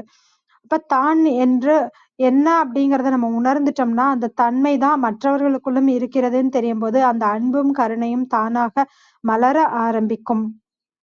இப்ப நான் அப்படிங்கிறது எழுச்சி பெற்றுட்டே இருக்கு அப்படின்னாக்கா தீமையில முடியும். அது நம்ம அமைதிப்படை படத்துல சத்யராஜ் அவர்கள் நான் அப்படிங்கிறது எழுச்சி பெறும்போது எப்படி ஒவ்வொரு படிப்படியாக அவர் வெற்றி பெறும்போது எப்படி நடந்துக்கிறார் அப்படிங்கிறத பொறுத்து நம்ம தெரிஞ்சுக்க முடியும் தீமை எவ்வளவு எழுச்சி பெறுது அப்படின்னு சொல்லிட்டு. இப்ப இதெல்லாம் நம்ம தெரிஞ்சுக்கிட்டோம். ஆனாலும் சரி, நான் எப்படி இறைவனை உணர்றது, நான் இருக்காரா இல்லையாங்கிறத நான் எப்படி உணர்ந்து கொள்வது அப்படின்னு கேட்கும்போது மகரிஷி சொல்றாரு, நம்ம உணவு சாப்பிடுறோம், அதுக்கப்புறம் போயிட்டு உள்ள அது செயல்பட்டுக்கிட்டே இருக்கு. அந்த செயலை நம்மளால செய்ய முடியாது, நம்மளால அத உணரவும் முடியாது, நம்ம அறிவுக்கு எட்டவும் எட்டாது. ஒரு துளி ரத்தம் கூட நம்மளால உற்பத்தி செய்ய முடியாது. அது நீதி வழுவாம செயல்பட்டு கொண்டே இருக்கிறது இந்த உடல் அப்படிங்கிறது. மனித வாழ்வின் நோக்கம் அப்படின்னு பார்த்தோம்னா, மனிதன் மனிதனாக வாழ்றது தான். இப்ப இந்த விலங்கின பதிவுகளை நம்ம நீக்கி இறைவனை உணர்வது அப்படிங்கிறது தான் நம்ம ஒரு நோக்கம்னு சொல்லலாம். ஒரு நாள் நம்ம பயிற்சி எல்லாம் பண்றோம். ஒரு நல்ல தன்மையில இருக்கோம். மறுநாள் அதே நல்ல தன்மையிலேயே இருக்க முடியலையே. அதே ம் அ அ சீராக இருக்க முடியல அப்படின்னு நம்ம யோசிக்கிறோம். அதுக்கு ஒரு விளக்கம் சொல்றாரு. மரம் காற்று அடிக்குது அப்படின்னாக்கா, நம்ம அது ரொம்ப நல்லா இருக்கு, இனிமையா இருக்குன்னு சொல்லி அத அனுபவிக்கிறோம். ஆனா ஒரு புயல் வரும்போது, என்ன இப்படி புயல் அடிக்குதுன்னு சொல்லி ஏற்றுக்கொள்றதில்ல. 2மே காத்து தானே! ஒண்ண நம்ம ஏத்துக்கிறோம், இன்னொன்னு நம்ம ஏத்துக்கிறது கிடையாது. எல்லாத்தையுமே நம்ம ஏத்துக்கணும். அனைத்தையும் ஏற்றுக்கொள்ளும் அந்த மனப்பக்குவம் நமக்கு வரும். இதெல்லாம் இந்த மனப்பக்குவம் எப்படி வரணும்னா, ஒரு தொய்வு இப்படி வருது இல்லையா? நமக்கு ஒரு புயல் அடிக்கும்போது வர தொய்வு வராம இருக்கிறதுக்கு தான் இந்த தொடர் பயிற்சி அப்படிங்கிறது நமக்கு அவசியமாக இருக்கு. நம்ம சொந்த வீட்ட சரியா பராமரிப்போம். ஆனா, வாடகை வீட்ட சரியா பராமரிக்க மாட்டோம். அ ஒரு அலட்சியம் இருக்கும். அந்த மாதிரி நம்ம உடம்ப ஒரு வாடகை வீடா நினைச்சு நம்ம அலட்சியப்படுத்தக் கூடாது. சொந்த வீட எப்படி சுத்தமா பராமரிப்போமோ, அந்த மாதிரி நம்ம உடலையும், உள்ளத்தையும் நம்ம பராமரிக்கணும் அப்படிங்கிறதும், எவ்வளவு பேர் எவ்வளவு சிந்தனைகள் குடுத்தாலும் சரி, நம்ம எவ்வளவு சிந்திச்சாலும், அதுல தன்னையறிதல் அப்படிங்கிறத விட்டுட்டு நம்மால சிந்திக்க முடியாது அப்படிங்கிறத தன்னை அறிதல் குறித்து அழகாக நம்ம அது என் தேவை அப்படிங்கிறதெல்லாம் மகரிஷி சொன்ன விளக்கங்கள் மூலமாகவும் மிகவும் அழகாக எடுத்துக் கூறிய சசிகலா அம்மாவிற்கு நன்றி. விஜயகுமாரி அம்மா வணக்கம், நீங்க பேசலாம். நன்றிகள் அம்மா. வாழ்க வையகம், வாழ்க வையகம், வாழ்க வளமுடன், வாழ்க குருவே துணை. சரித்திரம் படைப்போம் தளத்திற்கு நன்றி. அதை எடுத்து தினந்தோறும் சரித்திரம் படைத்துக் கொண்டிருக்கும் கருணை உள்ளம் ஆரோக்கிய பிரிட்டா ஐயா அவர்களுக்கு பல கோடி நன்றிகள். அதில் நடைபெற்று கொண்டிருக்கும் சிந்தனை சிற்பி கற்பகவல்லி அம்மா, கற்பனை களம் ரேவதி அம்மா, சித்திரம் வடிக்கும் வேல்ராஜ் ஐயா அனைவருக்கும் என் மனமார்ந்த நன்றிகளும் வாழ்த்துக்களும். இன்று நம் தளத்தில் வந்து நமக்கெல்லாம் அரிய பெரிய கருத்துகள், மகரிஷியோட கருத்துக்களை அம்மா ரொம்ப அருமையா எடுத்து சொன்னாங்க. மனமார்ந்த நன்றிகள் அம்மா. மற்றும் நம் குழுவில் குழுமி இருக்கும் அனைத்து அன்பு உள்ளங்களுக்கும் என் மனமார்ந்த நன்றிகளும் வாழ்த்துக்களும். வாங்க வாழ்த்தும் பயனுக்கும் போயிடலாம். அமைதியா உட்காந்து கண்களை மூடிக்குவோம். நாம் அமர்ந்துள்ள இந்த இடம் முழுவதும் நல்ல தூய தெய்வீக ஆற்றலே நிரம்பின அருள் பேராற்றல் உடலிலே உயிரிலே அலை அலையாக பாய்ந்து நிரம்புவதை உணர்கிறோம். அன்னைக்கு வணக்கம், தந்தைக்கு வணக்கம், அருள்நிறை ஆசான் வேதாத்திரி மகரிஷி அவர்களுக்கு வணக்கம். குரு வாழ்க, குருவே துணை. அருள் பேராற்றல் இரவும் பகலும் எல்லா நேரங்களிலும் எல்லா இடங்களிலும் எல்லா தொழில்களிலும் உறுதுணையாகவும் பாதுகாப்பாகவும் வழிநடத்தியாகவும் அமையுமாக. வாழ்க வளமுடன், வாழ்க வளமுடன், வாழ்க வளமுடன். அருட்பேராற்றல் கருணையினால் இங்குள்ள அனைவரும் நல்ல உடல் நலம், நீல ஆயுள், நிறை செல்வம், உயர் புகழ், விஞ்ஞானம் பெற்று சிறந்தோங்கி வாழ எல்லாம் வல்ல இறைநிலையோடு இணைந்து வாழ்த்து மகிழ்கின்றேன். வாழ்க வளமுடன், வாழ்க வளமுடன், வாழ்க வளமுடன். இறை பேராற்றலே பக்கத்துணையாகவும் பக்கபலமாகவும் இருந்து வழி நடத்துவாராக. நன்றிகள் அம்மா. அம்மா அன்னைக்கு வந்து நம்ம ஐயா மகரிஷியோட கருத்துக்களை ரொம்ப அருமையாகவும் விளக்கமாகவும் அமைதியான அந்த உணர்வோடும் அமைதியா எடுத்து சொன்னீங்கம்மா. ரொம்ப அழகா அற்புதமா இருந்தது. அந்த பேரறிவு மகரிஷி அவர்களின் கேள்வி பதில் நிகழ்ச்சி எடுத்து கூறினீர்கள். நன்றிகள் அம்மா. அந்த தவம், அந்த பேரறிவோடு சுத்த வெளியில இணைந்து எப்படி நாம் வாழ வேண்டும் என்பதை கூறினீர்கள். தன்னையும் மேம்படுத்தி பிறரையும் எப்படி மேம்படுத்துவது என்று விளக்கம் அருமை அம்மா. அந்த பேராற்றல், அந்த அறிவு, வான்காந்த பேரறிவை உணர்ந்து அது நமக்குள் அந்த வான்காந்தத்துல இணைஞ்சு அந்த பேரறிவோட இணையும் பொழுது அது நமக்குள்ள வந்து அது பேரறிவாக மாறுது. மாறி அது நமக்குள்ள இருந்து நமக்கு எல்லாமே செய்யறது அந்த பேராற்றல் தான். இதுதான் உண்மை.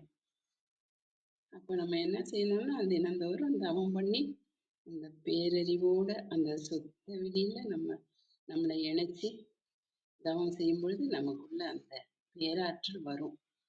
அதுதான் தினந்தோறும் எனக்குள்ள இருக்கிற அறிவான மகரிஷியோட ஆற்றல் எனக்குள்ள இருந்து உங்களை எல்லாம் தினந்தோறும் வாழ்த்திட்டு இருக்கு. இதுதான் உண்மை. இப்ப அம்மா சொன்ன மாதிரி ஒரு ஒரு கைப்பிடி சாதத்தை நம்ம எடுத்து ஒரு சொட்டு ரத்தம் செய்ய முடியுமா? எவ்வளவு பெரிய டாக்டரா இருந்தாலும் அவங்களால எல்லாம் முடியாது. அப்ப இந்த ஒரு உண்மையை உணர்ந்து பாருங்க. நம்ம சாப்பாடு சாப்பிட்றோம், தொண்டை வரைக்கும் நமக்கு தெரியுது, விழுங்கிடுறோம். ஆனா அது போயிட்டு நமக்குள்ள 7 தாதுவா பிரிஞ்சு நமக்கு எந்தெந்த நேரத்துல எப்படி எல்லாம் உதவி செய்யுது. இப்ப ஒரு அடிபட்டுடுது, ரத்தம் போயிட்டே இருக்குதுன்னா அந்த இடத்துல ஒரு சின்ன விளையாட்டம் மாறி அந்த ரத்தத்தை கெட்டிப்படுத்தி அந்த ரத்தம் போகாம தடுக்க செய்யுது எது? நமக்குள்ள அந்த பேராற்றல் தான். இதெல்லாம் எடுத்து உணர்ந்து பார்ப்பேன் நான். ரத்தம் வரும், அப்படியே பிடிச்சிட்டேன், கையை அழுத்தி பிடிச்சிட்டேன்னா நின்றுடும். ஆனா அந்த இடத்துல எனக்கு புண்ணே ஆகாது. அது ஒரு அதிசயமா இருக்கும். அப்படின்னா பாருங்க, அந்த பேரறிவோடு தினந்தோறும் நம்ம இணைஞ்சு நிற்கும் பொழுது அந்த பேராற்றல் நமக்குள்ள வந்து அது ஆற்றலா மாறி நமக்கு என்ன தீமை வந்தாலும் அதை முடிஞ்ச அந்த பேராற்றல் அதை முடிய வச்சு முடிந்த அளவு நம்மளை பக்குவப்படுத்தி கொண்டுட்டு வருது அப்படிங்கிறது அம்மா அன்னைக்கு எடுத்து சொன்னது ரொம்ப அருமை அம்மா. இப்ப நான் இது சொல்றேன்னு எதுவும் நினைக்காதீங்க, எல்லாரும் இதை செய்தீங்கன்னா நல்லது. இப்ப நான் தவத்துல உட்காரும்பொழுது மன தூய்மை, இட தூய்மை செய்துக்குவேன். அப்ப அந்த பேரறிவோட வான்காந்தம் நோக்கி என்னுடைய அந்த அறிவு போறது எனக்கு நல்லா தெரியும். தெரியும்னா நான் ஒரு இதுவே இல்லை, அந்த நிலை கிடைச்சிரும். அந்த கண்ணை மூடி அப்படியே அந்த மனசு விரிஞ்சு விரிஞ்சு விரிஞ்சு விரிஞ்சு வான்காந்தம் முழுவதும் அப்படியே விரிந்து நின்று அந்த வான்காந்த ஆற்றலோட கலக்கும் பொழுது எல்லாமே மறந்து போகுங்க. அந்த ஆற்றல் நமக்கு அப்படியே உள்ள வர்றது நமக்கு எல்லாத்தையுமே மறக்க வச்சு அப்படியே ஒரு 1/2 மணி நேரம் உட்காந்து அப்புறம் தவத்தை முடிச்சுட்டு வந்துதான் உங்களை காலையில தினந்தோறும் நான் இல்லை, பேராற்றல் மகரிஷி ஆற்றல் தான் இருந்து உங்களை எல்லாம் வாழ்த்தி உங்களுக்கு ஒரு நல்லதை செய்துட்டு இருக்கிறாருன்னு நான் நினைக்கிறேன். இதுதான் அந்த பக்குவப்பட்டு நம்ம எல்லாம் ஒருத்தர் நீங்க வாழ்த்தினாலும் அந்த வாழ்த்து வரும், எல்லாருக்குள்ளேயும் வரும். ஆனா நம்ம ஒரு பொருளை ஒரு குழம்புக்கே ஒரு குழம்பே ரசிச்சு செய்யணும்னா அது எவ்வளோ ஒரு அருமையா அமையும். அதே மாதிரி தாங்க ஒன்று எடுத்து நம்ம உணர்ந்து செய்யும் பொழுது நமக்குள்ள அந்த பேராற்றல் எவ்வளவு ஒரு நன்மையை செய்து நான் நிறைய உணர்ந்திருக்கிறேன். நிறைய இப்ப நான் போயிட்டே இருந்தாலும் எனக்கு ஒரு உதவி வேணும்னா யார் மூலியமாவது வந்து எனக்கு கிடைக்கணும். அதை எடுத்து நான் வந்து அந்த பேராற்றலுக்கு நன்றி சொல்றேன். இப்ப தளத்துல கூட உங்களை எல்லாம் அந்த பிறந்த நாளைக்கு எல்லாம் வாழ்த்துருது. அப்புறம் சில பேர் கூப்பிட்டு எனக்கு இது நடக்கணும், என் பையன் அப்படி இருக்கான், நிறைய சொல்லுவாங்க. அப்ப நான் அவங்ககிட்ட என்ன சொல்லுவேன்னா, நான் வந்து உங்களை வாழ்த்துறேன். இந்த வாழ்த்து உங்களுக்கு நல்லதா முடிஞ்சிட்டும். அப்ப வந்து எனக்கு கூப்பிட்டு நீங்க சொல்லணும். ஏன் அப்படின்னா, அந்த வான்காந்த ஆற்றலுக்கு நன்றி சொல்லுவேன். அருட்பேராற்றல் எனக்கு இதை நடத்தி கொடுத்ததுக்கு, என் மூலியமா அவங்களுக்கு அதை நடத்தி கொடுத்ததுக்கு நன்றி இறைவா, பல கோடி நன்றி இறைவா அப்படின்னு சொல்லுவேன். அதுக்காக தான் சொல்றது. ஒரு சிலர் சொல்லுவாங்க, ஒரு சிலர் மறந்துடுவாங்க. அதுதான் அப்படியே இருந்தாலும் சரி அப்படின்னு நான் வாழ்த்தி அந்த ஆற்றலுக்கு நன்றி சொல்வேன். அதுதான் நமக்குள்ள அது வரும்பொழுது அன்பும் கருணையுமா மாறுதுங்க. அந்த அன்பும் கருணையுமா மாறி நம்ம அடுத்தவங்களுக்கு செய்யற ஒரு சின்ன உதவியா இருந்தாலும் அது பேராற்றல் பெரிய அறிவா மாறி அவங்களுக்கு எல்லாம் நடக்குங்கிறது இதுதாங்க உண்மை. மகர்ஷி அவங்க நிறைய கருத்து அவங்க சொல்லுவாங்க. அம்மா இந்த கேள்வி பதில் சொன்னாங்க இல்லைங்களா, அது மாதிரி இன்னும் ஒரு கேள்வி பதில நான் உங்களுக்கு சொல்றேன். இது ஏன்னா ரொம்ப பேருக்கு இந்த சந்தேகம் இருக்கும். அதனால கேள்வி வந்து, ஐயா தங்கள் கால்களை தொட்டு வணங்க வேண்டாம் என்று கூறுவது ஏன்? ஏன் காலில் வந்து வணங்கக்கூடாது? மகிழ்ச்சி காலில் போய் விழுந்த நானே நேரில் பார்த்துருக்கேன். என் கூட நாங்கள் எல்லாம் கும்பலாக போகும்போது போய் ஒருத்தர் காலில் விழும் பொழுது மகிழ்ச்சி எட்ட போயிட்டாங்க. எதுக்கு நீங்க என் காலில் விழுறீங்க? உங்களை மாதிரி தான் நானும், நான் உங்க காலில் விழட்டுமா அப்படின்னு கேட்பார். அவர் காலில் விழுறது அவருக்கு பிடிக்காது. அதுதான் கேள்வியா கேட்கும் பொழுது அவர் என்ன பதில் சொல்றாரு பாருங்க. குருவின் கால்களை தொட்டு வணங்கினால் பாவம் எல்லாம் போயிடும், நம் தூய்மை பெற்று விடலாம் என்ற தவறான எண்ணம் மக்களிடையே உள்ளது. அதனால் மக்கள் கால்களை தொட்டு வணங்க வேண்டும் என நினைக்கிறார்கள். உங்களை இறைநிலை வரை உயர்த்தி விட்டிருக்கிறேன், இறைநிலை வரை உயர்த்தி விட்டிருக்கிறேன். இன்னும் ஏன் குனிந்து கால்களை பார்த்து கொண்டிருக்கிறீர்கள்? குருவின் ஆசையை பெற அவரின் கண்களை பார்த்தாலே போதுமானது. இதுதாங்க மகரிஷி கருத்து. நாங்கெல்லாம் அவரை பார்க்க போவோம். அப்பெல்லாம் எல்லாரையும் அந்த கண்களாலேயே ஒவ்வொருத்தரையும் பார்க்கும்போது ரொம்ப நம்ம நினைப்ப பார்க்குறாரு. ஆனா அந்த அந்த ஆற்றல், அந்த அறிவை வந்து நமக்குள்ள அந்த கண்கள் வழியா கொடுப்பாங்க. அதை நாங்க எல்லாம் உணர்ந்திருக்கிறோம். அதுதாங்க உண்மை. இந்த கால் தொட்டு வணங்குறது ஏன் அப்படின்னா இதுதான். ஆசீர்வாதம் பண்றது அவர் பாருங்க, குனிஞ்சே ஆசீர்வாதம் பண்ண மாட்டார். அந்த கை உயர்த்தி எல்லா படத்துலையும் பாருங்க அப்படியே ஆசீர்வாதம் பண்ணிட்டு இருப்பாங்க. இதுதாங்க உண்மை நிலை. இது தெரியாம நம்ம நிறையவே செய்துட்டோம். இன்னைக்கு இந்த புரிதல் வந்திருக்கும்னு நினைக்கிறேன். அம்மா வந்து இதெல்லாம் ஞாபகப்படுத்தி புரிய வச்சதுக்கு நன்றிகள் அம்மா. நீங்களும் உங்கள் அன்பு குடும்பமும் குழந்தைகளும் நல்ல உடல் நலம், நீலாயுள், நிறை செல்வம், உயர் புகழ், மெய்ஞானம் பெற்று சிறந்தோங்கி வாழ வேண்டும். வாழ்க வளமுடன், வாழ்க வளமுடன், வாழ்க வளமுடன். நன்றிகள் அம்மா, நன்றிகள் கற்பவள்ளி. வாழ்க வளமுடன். நன்றிங்கம்மா. நிறைய விளக்கங்களும் கொடுத்தீங்கம்மா. உங்கள் அன்பான வாழ்த்துக்கும் கருத்துக்களுக்கும் மிக்க நன்றி. நித்யாதேவி வணக்கம், நீங்க பேசலாம்.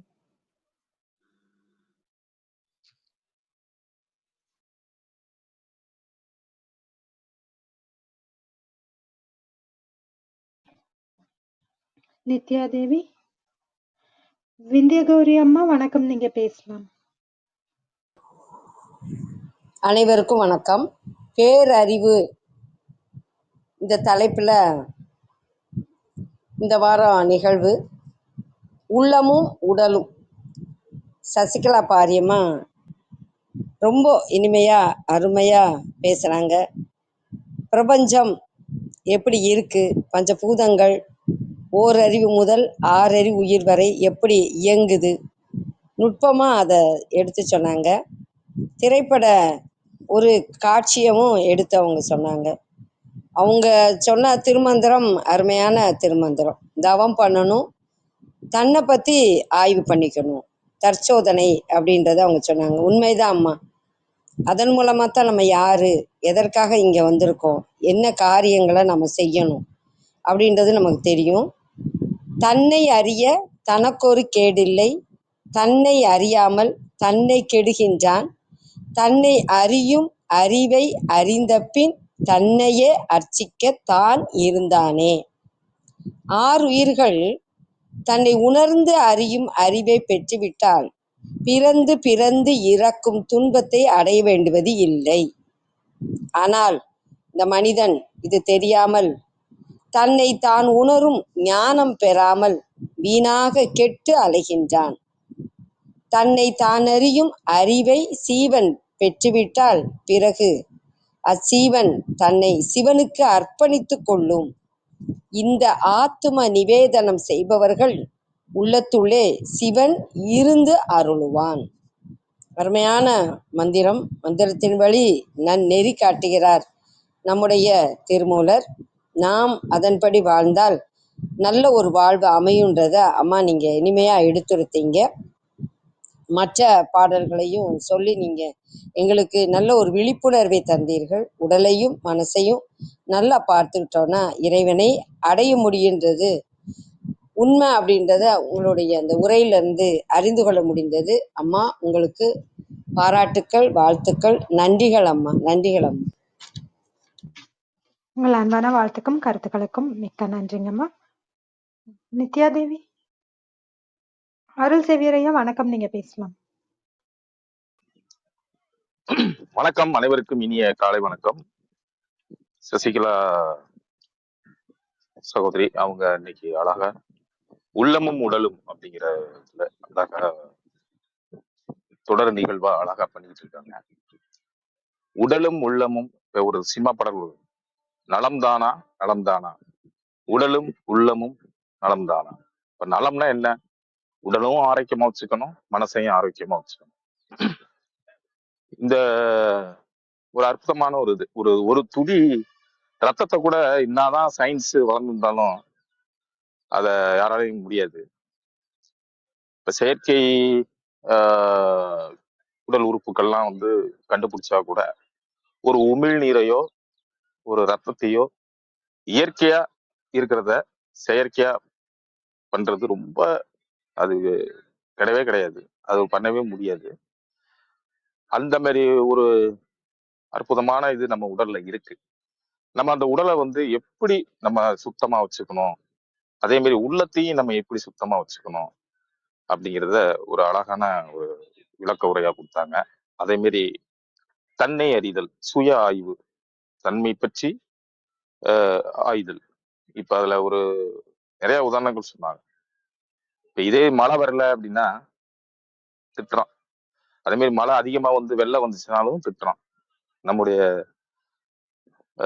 தேவை பூர்த்தி அடையலைனாலும் திட்டுறோம், அதி தேவைக்கு நமக்கு வந்தாலும் திட்டுறோம். அது மாதிரி இப்ப சமீபத்துல இந்த ஐபிஎல்ல தோனி அவ்வளவு தூரம் தூக்கி தூக்கி தலைன்னு சொல்லி பயங்கரமா பாராட்டி இது பண்ணிக்கிட்டாங்க. கடந்த 3-4 மேட்ச்ல அவர் சரியா பெர்ஃபார்ம் பண்றதுனால ரீல்ஸ்ல பாத்தீங்கன்னா நிறைய திட்டுறாங்க தோனிய. நான் காலேஜ் படிக்கும்போது டெண்டுல்கரும் அதே மாதிரிதான், நல்லா அவர் பேட்டிங் அவ்வளவு எல்லாரும் ரசிச்சு அவ்வளவு கோடிக்கணக்கான ரசிகர்கள் இருந்தாலும் ஒரு சில மேட்ச்ல அவர் டக் அவுட் ஆயிட்டு வெளியே வரும்போது அவர் அந்த திட்டுறாங்க. போய் வீட்டுல எல்லாம் போய் கல்லறிஞ்சு அவமானப்படுத்தினாங்க. அந்த மாதிரி ஒருத்தர் நல்லா இருக்கும் போதும் பாராட்டுறதும், ஒரு சின்ன ஒரு இதுன்னா திட்டி தீக்கிறதும் அப்படிங்கிற மாதிரி. இதுல திருவள்ளுவர் கூட திருக்குறள்ல நிறைய சொல்லியிருக்காரு. ஒருத்தவங்க என்னதான் நமக்கு கெடுதி பண்ணியிருந்தாலும் தீமை செஞ்சிருந்தாலும் அதை உடனே வெறுத்து ஒதுக்காம அவங்க செஞ்ச நன்மையை நீங்க நினைச்சு பாருங்க. அவங்க செய்த நன்மைய ஒரு நன்மையாவது நினைச்சு பாருங்க. அந்த தீமைன்னு உடனே டக்குன்னு வெறுத்து ஒதுக்காம அப்படிங்கிற மாதிரி திருவள்ளுவர் கூட அந்த குறள் கூட ஞாபகம் இல்லை. அப்படி எல்லாமே இயல்பு நிலையா இருக்கணும். நம்ம மனசை ஒரு சமநிலையா வச்சுக்கணும் அப்படிங்கிறதுக்காகத்தான் இந்த மாதிரி யோகா பயிற்சி, சில பயிற்சிகள்லாம் இப்ப சினம் தவித்தல்ங்கிற மாதிரி நிறைய பயிற்சிகளை அழகா சொல்லிட்டு வராங்க. இன்றைய உரை சிறப்பா இருந்தது அம்மா. வாழ்த்துக்கள், சிறப்பு. நன்றி நன்றி. உங்கள் அன்பான வாழ்த்துக்கும் கருத்துக்களுக்கும் மிக்க நன்றி. நித்யாதேவி வணக்கம், நீங்க பேசலாம்.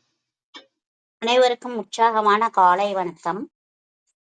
இன்னைக்கு சசிகலா அம்மா ரொம்ப சிறப்பான தகவல் கொடுத்துருக்காங்க. இந்த வாழ்க்கை எதற்கு நம்ம என்ன பண்றோம், எது நமக்கு பேரறிவு, நம்ம எப்படி நமக்கு உள்ளார்ந்த தேவைகளை எப்படி பூர்த்தி செய்யணும், கடவுள் தன்மையோட எப்படி மனித தன்மை இருக்கணும், அதுல இருக்கிற கழிவுகளை எப்படி நீங்கணும். அவங்க ஒரு ஈக்குவேஷன் சொன்னாங்க, மனிதன் ஈக்குவல் டு தெய்வம் பிளஸ் நம்மளுடைய கலக்கங்கள் அப்படின்ற மாதிரி. நிஜமாவே நம்ம உடம்புல இருக்க அழுக்கு போக குளிக்கிறோம். இந்த மனசுல இருக்கிற ஒரு பதிவுகள், அழுக்குன்னு கிடையாது, நல்ல பதிவுகளோ கெட்ட பதிவுகளோ நீங்கிறதுக்கான அந்த சம்ஸ்கார பதிவுகள் எப்படி நீங்கும், அதுக்கு நம்ம தியானம்ன்ற ஒரு வழிமுறையை கொள்றோமா, எந்நேரமும் அந்த கடவுளை நம்ம சிந்திக்கிறோமா. என்னடா இந்த சின்ன வயசுல என்னமோ போய் நம்ம உட்கார்ந்து தவம் செஞ்சு புத்து வளர்ந்து பெரிய விஷயங்கள் எல்லாம் நம்ம அடையணுமா. லௌகீகம் எவ்வளவு முக்கியமோ அதே லெவல்ல ஆன்மீகமும் இருக்கணும். ஏன்னா ஒரு பறவைக்கு 2 சிறகுகள் போலதான் நம்ம வாழ்க்கைய நம்ம வடிவமைச்சு கொண்டு போகணும். நம்ம சாப்பிடுற சாப்பாடு கூட நம்மளுடைய எண்ணங்களை சிந்திக்க பயன்படும். ரொம்ப ஏன்னா பேசுறதுக்கு கூட தாளம் போடுதுல்ல, அழகா பின்பற்றும். இந்த மாதிரிதான் நமக்கு ஒரு பிரச்சனை இருக்கும். ஆனா நம்ம அதை உள்ளார்ந்த தேவைகிட்ட சொல்லிட்டு நம்ம மூவ் ஆயிடணும். ஐயா சேவியர் சார் சொல்லும்போது சொல்லுவாங்க, நம்ம எப்படி சின்னத்தை ரொம்ப கட்டுக்கோப்பா கொள்ளணும், அது வேணும்ன்றப்ப பண்ணணும், ரொம்பவும் தம் பண்ணி இருக்கக்கூடாது. ஆனா நம்ம அம்மாவுடைய கோபம் மற்றவங்கள ரொம்ப காயப்படுத்தி அவங்களுக்கு சேதப்படுத்துற மாதிரி இருந்தா அது ரொம்ப சிரமம் தான். நம்ம கண்களை மூடி நம்ம அமைதி நிலையில இருந்து எப்படி வாழ்த்து பயணம் அப்படின்னு விஜயாமா சொல்ற மாதிரி இன்னைக்கு சிறப்பு பயிற்சின்னு சொல்லணும். ஏன்னு கேட்டா, நம்ம இவ்வளோ நாள் நம்ம உடலுக்கும் மேற்புஷான ஆடம்பர வாழ்க்கைக்கும் தான் தேவையான விஷயங்களை நம்ம கத்துக்கிட்டு இருந்தோம். நான் இன்று உள்ளார்ந்த தேவையை நம்ம பூர்த்தி அடைகிறதுக்குரிய உத்வேகமான நல்ல ஒரு ஆன்மீக ஒரு சொற்பொழிவு கிடைத்த மனநிறைவு. மென்மேலும் வளர வேண்டுமம்மா, வாழ்த்துக்கிறோம். கற்பவழி அம்மா நல்லா இருக்கீங்களா? நேற்று நீங்க வரல. நன்றிங்க நித்யாதேவி. நேற்று திடீர்னு வீட்டுக்கு விருந்தினர் வந்ததுனால கடைசி நிமிஷம் எதிர்பாராம வந்ததுனால கலந்து கொள்ள முடியாம போயிடுச்சு. உங்கள் அன்புக்கு நன்றி, அன்பான வாழ்த்துக்கும் கருத்துக்களுக்கும் நன்றி. ராமச்சந்திரன் ஐயா வணக்கம், நீங்க பேசலாம். அம்மா வணக்கம். சரித்திரம் படைப்போம் தளத்தின் அன்பு உறவுகள் அனைவருக்கும் இனிய காலை வணக்கம். அன்பு அம்மா சசிகலா பாரி தன்னை அறிதல் பற்றிய ஐயா மகரிஷியின் கோட்பாடுகளை அவர்களுக்கே உரித்தான அற்புதமான அந்த குரல் வளத்தினால் நம்மையெல்லாம் இன்றைய காலை பொழுதில் மனமகிழ்ச்சி உள்ளாக்கிய அந்த தருணத்திற்காக அம்மா அவர்களுக்கு நன்றியும் வணக்கங்களும் வாழ்த்துக்களும். சரித்திரம் படைப்போம் தளத்தின் உறவுகள் நலந்தானா நலந்தானா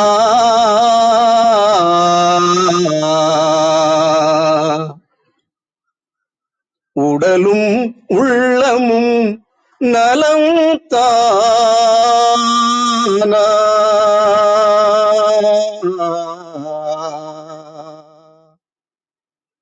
சரித்திரம் படைப்போம் தளத்தின் உறவுகள் அனைவரும் நலம்தானா நலம்தானா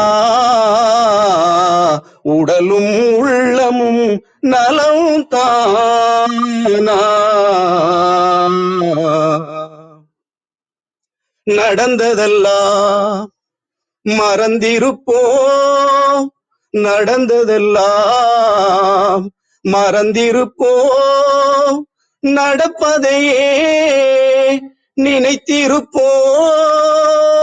நடந்ததெல்லாம் மறந்திருப்போம், நடப்பதையே நினைத்திருப்போம். அன்பு அம்மா அவர்களுடைய உரையில் தன்னை அறிதல் பற்றி ஐயா மகரிஷியினுடைய ஒவ்வொரு வரிகளையும் நாம் புரிந்து கொள்ளக்கூடிய வகையிலே அற்புதமாக எடுத்துரைத்தார். முக்கியமாக மகரிஷி ஐயாவுடைய அந்த வரிகள் ஒவ்வொன்றும் வாழ்க்கையில் நாம் கடைபிடித்தால் நம்முடைய காலத்தை பயனுள்ள வகையிலே மாற்றிக்கொள்ளலாம் என்பது கண்டிப்பாக உண்மை. அதை நாம் ஒவ்வொருவரும் ஏற்று நம் வாழ்வை வளமாக்குவோம். அம்மா சொன்ன வரிகளில், அதாவது மனிதன் சீக்வல் டு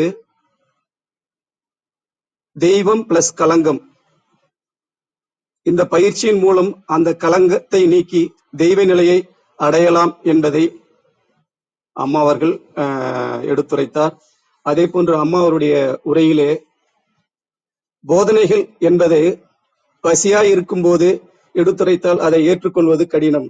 எனவே பசியை நீக்கி பிறகு போதனை செய்ய வேண்டும் என்பதை அம்மா அவருடைய கருத்துக்களிலே எடுத்துரைத்தார். இதைத்தான் நமது கிறிஸ்தவ பாதிரிமார்கள் நமது இந்தியாவிற்குள் வரும்போது முதலில் அந்த எளிய மக்களுக்குரிய அந்த பசியை போக்க வேண்டும் என்பதிலே உறுதியாக இருந்தால், அதே போன்று நம்ம வள்ளல் பெருமானாரும் இதைத்தான் பசி போக்குவதே முதல் கடமையாக எடுத்து வள்ளல் பெருமானார் நமக்கு அறிவித்து சென்றிருக்கிறார். இது போன்று இன்றைய காலை பொழுதில் பல ஞானிகளின் கருத்துக்களை தன்னை அறிதல் பற்றிய அற்புதமான இந்த நிகழ்வு மூலம் நமக்கு எடுத்துரைத்த அம்மா அவர்களுக்கு மீண்டும் ஒரு முறை நன்றியும் வணக்கங்களும் வாழ்த்துக்களும் சிறிய பாடலுடன் நிறைவு செய்கிறேன். உன்னை அறிந்தால் நீ உன்னை அறிந்தால் உலகத்தில் போராடலாம், உயர்ந்தாலும் தாழ்ந்தாலும் தலை வணங்காமல் நீ வாழலாம். உன்னை அறிந்தால் நீ உன்னை அறிந்தால் உலகத்தில் போராடலாம், உயர்ந்தாலும் தாழ்ந்தாலும் தலை வணங்காமல் நீ வாழலாம்.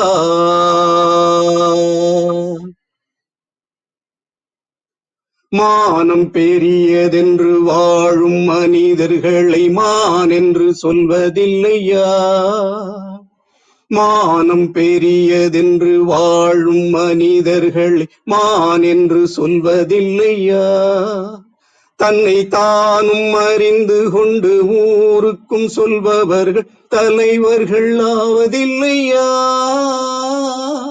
உன்னை அறிந்தால் நீ உன்னை அறிந்தால் உலகத்தில் போராடலாம், உயர்ந்தாலும் தாழ்ந்தாலும் தலை வணங்காமல் நீ வாழலாம்.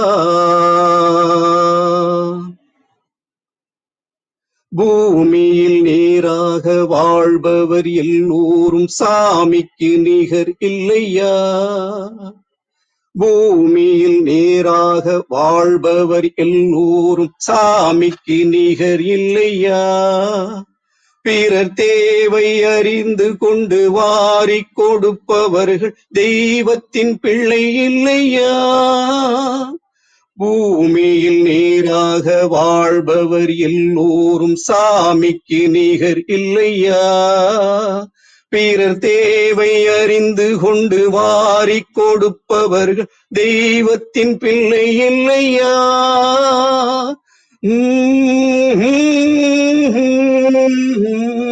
உன்னை அறிந்தால் நீ உன்னை அறிந்தால் உலகத்தில் போராடலாம், உயர்ந்தாலும் தாழ்ந்தாலும் தலை வணங்காமல் நீ வாழலாம். நன்றி நன்றி நன்றி. வணக்கம். வாழ்க வையகம், வாழ்க வளமுடன். அருமையான பாடல்களுக்கும் வாழ்த்துக்கும் கருத்துக்களுக்கும் மிக்க மிக்க நன்றிங்க ஐயா. வேறு யாருக்காவது கருத்துக்கள் இருந்தா பகிரலாம். நன்றி அனைவருக்கும். சசிகலாமா, உங்கள் ஏற்புரைக்கான நேரம். உங்கள் நிறைவு கருத்துக்கள் நீங்க பகிர்ந்துக்கலாம். நன்றிங்க கற்பகா. கமெண்ட் பாக்ஸ்ல மேடிங்கிறவங்க வந்து ரத்தம் வந்து டெல்லி பல்கலைக்கழகத்துல ஆராய்ச்சி பண்ணி உற்பத்திக்குரிய ஆராய்ச்சி வந்து நடந்துட்டு இருக்கு. அது வந்து கூடிய விரைவில் வந்து சந்தைக்கும் வந்துரும் அப்படிங்கிற மாதிரி அவங்க சொல்லியிருக்காங்க. இது வந்து கடைகள்லையும் கிடைக்குன்னு சொல்லியிருக்காங்க. இது வந்து புதிய தகவல், கேட்கும்போது ரொம்ப மகிழ்ச்சியாகவும் இருக்கு. ஏன்னா துன்பப்படுபவர்களுக்கு அது உடனே அது உதவியா இருக்கும் அப்படிங்கிறது. நன்றிங்க மேடி, நீங்க புதிய தகவல் கொடுத்ததுக்கு. இன்றைய சிந்தனை கருத்து தெரிவித்த கற்பகா, தொகுத்து வழங்கிய கற்பகா அவர்களுக்கு நன்றி. விஜயா அம்மா, வழக்கம் போல் நம்ம என்ன நான் கருத்து வந்து கொடுக்குறப்போ அதை வந்து முழுமைப்படுத்துற மாதிரி இருக்கும் அவங்களோட உரை, அவங்க இறுதியா சொல்ற கருத்து. அதே மாதிரிதான் இன்னைக்கு மகரிஷி சொன்னதும், உங்களை நான் மேல மேல உயர்த்தி பாக்குற ஆசைப்படுறேன், நீங்க ஏன் இன்னும் கீழ் நோக்கி போறீங்க அப்படின்னு சொல்லுவாங்க காலில் விழுறது. அது வந்து அது இன்னைக்கு பொருத்தமா கூட இருக்கு. நன்றிங்கம்மா, நீங்க அந்த கருத்தை தெரிவித்தது. நித்யாதேவி சகோதரி அவர்களுக்கு நன்றி. அருள் சேவியர் அவர்களுக்கும் நன்றி, உங்களுடைய கருத்துக்களுக்கும். அதுவும் சகோதரர் வந்து எப்போதுமே முழுமையா கேட்டு அதுல ஒரு சிறப்பான ஒரு தகவல் சொல்லுவாங்க. அது கூடுதலான தகவலாகவும் இருக்கும். நன்றிங்க சகோதரர். விந்தியாகௌரி அம்மாவுக்கும் நன்றிங்க, உங்களோட கருத்துக்கும். 2 ஆசிரியர்கள் வந்து எப்படி ஆசிரியரேக்குரிய அந்த ஒரு கூடுதலான அழுத்தமான கருத்துக்கள் இருக்கும் அப்படிங்கிற மாதிரி விந்தியாகௌரி அம்மா வந்து பாடல், நான் வந்து திருமூலர் பாடலை 2 வரி தான் சொன்னேன். அவங்க முழுமையா அந்த பாடலை சொல்லி முழு கருத்தையும் எடுத்து சொன்னாங்க. நன்றிங்க அம்மா. விந்தியாகௌரி அம்மாவுக்கு நன்றி. நித்யாதேவி அம்மாவுக்கு நன்றி. ராமச்சந்திரன் ஐயா வந்து நான் எப்போதும் எதிர்பார்க்கறது இந்த பாடல்ல தான். அது எப்படி அந்த சூழ்நிலைக்கு தகுந்த உன்னை அறிந்த அந்த பாடல் வந்து எவ்வளவு அழகா பாடுனீங்க. அதுல ஒவ்வொரு வரியிலையும் இன்னைக்கு நம்ம சிந்தனை செய்த தத்துவ கருத்துக்கள் இந்த ஒவ்வொரு வரியிலையும் இருக்கும். நன்றிங்க ஐயா. நான் வந்து இவ்வளவு நேரம் சொன்ன கருத்தை அழகா ஒரு சிறு பாடலோட முழுமைப்படுத்திட்டீங்க நீங்க. நன்றிங்க ஐயா உங்க பாடலுக்கு. இவ்வளோ நேரம் கருத்துக்களை கேட்டுட்டு கருத்து தெரிவித்த அனைவருக்கும் நன்றி. இனி கேட்க போற அன்பர்களுக்கும் நன்றி நன்றி. இன்றைய சிந்தனை வந்து தன்னை அறிதல் அப்படிங்கிறது, அதை வந்து ஒரு அடுத்த படிநிலைக்கு கொண்டு போகும் அப்படிங்கிற ஒரு மனநிறைவோட கருத்துக்களை நிறைவு செய்து கொள்கிறேன். நன்றி. வாழ்க வளமுடன்.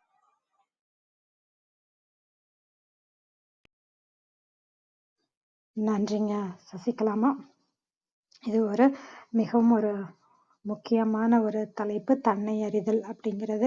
தொடர்ந்து எவ்வளவு சிந்திச்சாலும், நம்ம இதை பத்தி சிந்திச்சாலும் தொடர்ந்து தொடர் பயிற்சி தேவை. அந்த சத் சங்கத்தோட இணைந்து நம்ம தொடர்ந்து சிந்திக்க வேண்டும் அப்படின்னு சொன்னதுனால, நல்ல கருத்துக்களை தொடர்ந்து நம்ம சிந்திக்க வேண்டும். அப்பதான் அந்த தொடர் பயிற்சியில இருக்கோமா, நம்ம சரியான பாதையில போயிட்டு இருக்கோமா அப்படிங்கிறத அடிக்கடி நம்மளே ஒரு தற்சோதனையும் பண்ணி பார்த்துக்க முடியும். அந்த வகையில இன்றைக்கு எல்லோருமே மீண்டும் நம்மை பத்தி தன்னை அறிதல் பற்றி சிந்திக்கக்கூடிய அருமையான ஒரு வாய்ப்பை ஏற்படுத்தி கொடுத்த சசிகலா அம்மாவுக்கு அனைவர் சார்பாகவும், சரித்திரம் படைப்போம் தளம் சார்பாகவும் மனமாற நன்றி தெரிவித்துக் கொள்கிறோம். பேச்சாளர்களாக கலந்து கொண்டு தன் அன்பையும் வாழ்த்தையும் கருத்துக்களையும் பகிர்ந்து கொண்ட ஒவ்வொருவருக்கும் நன்றி.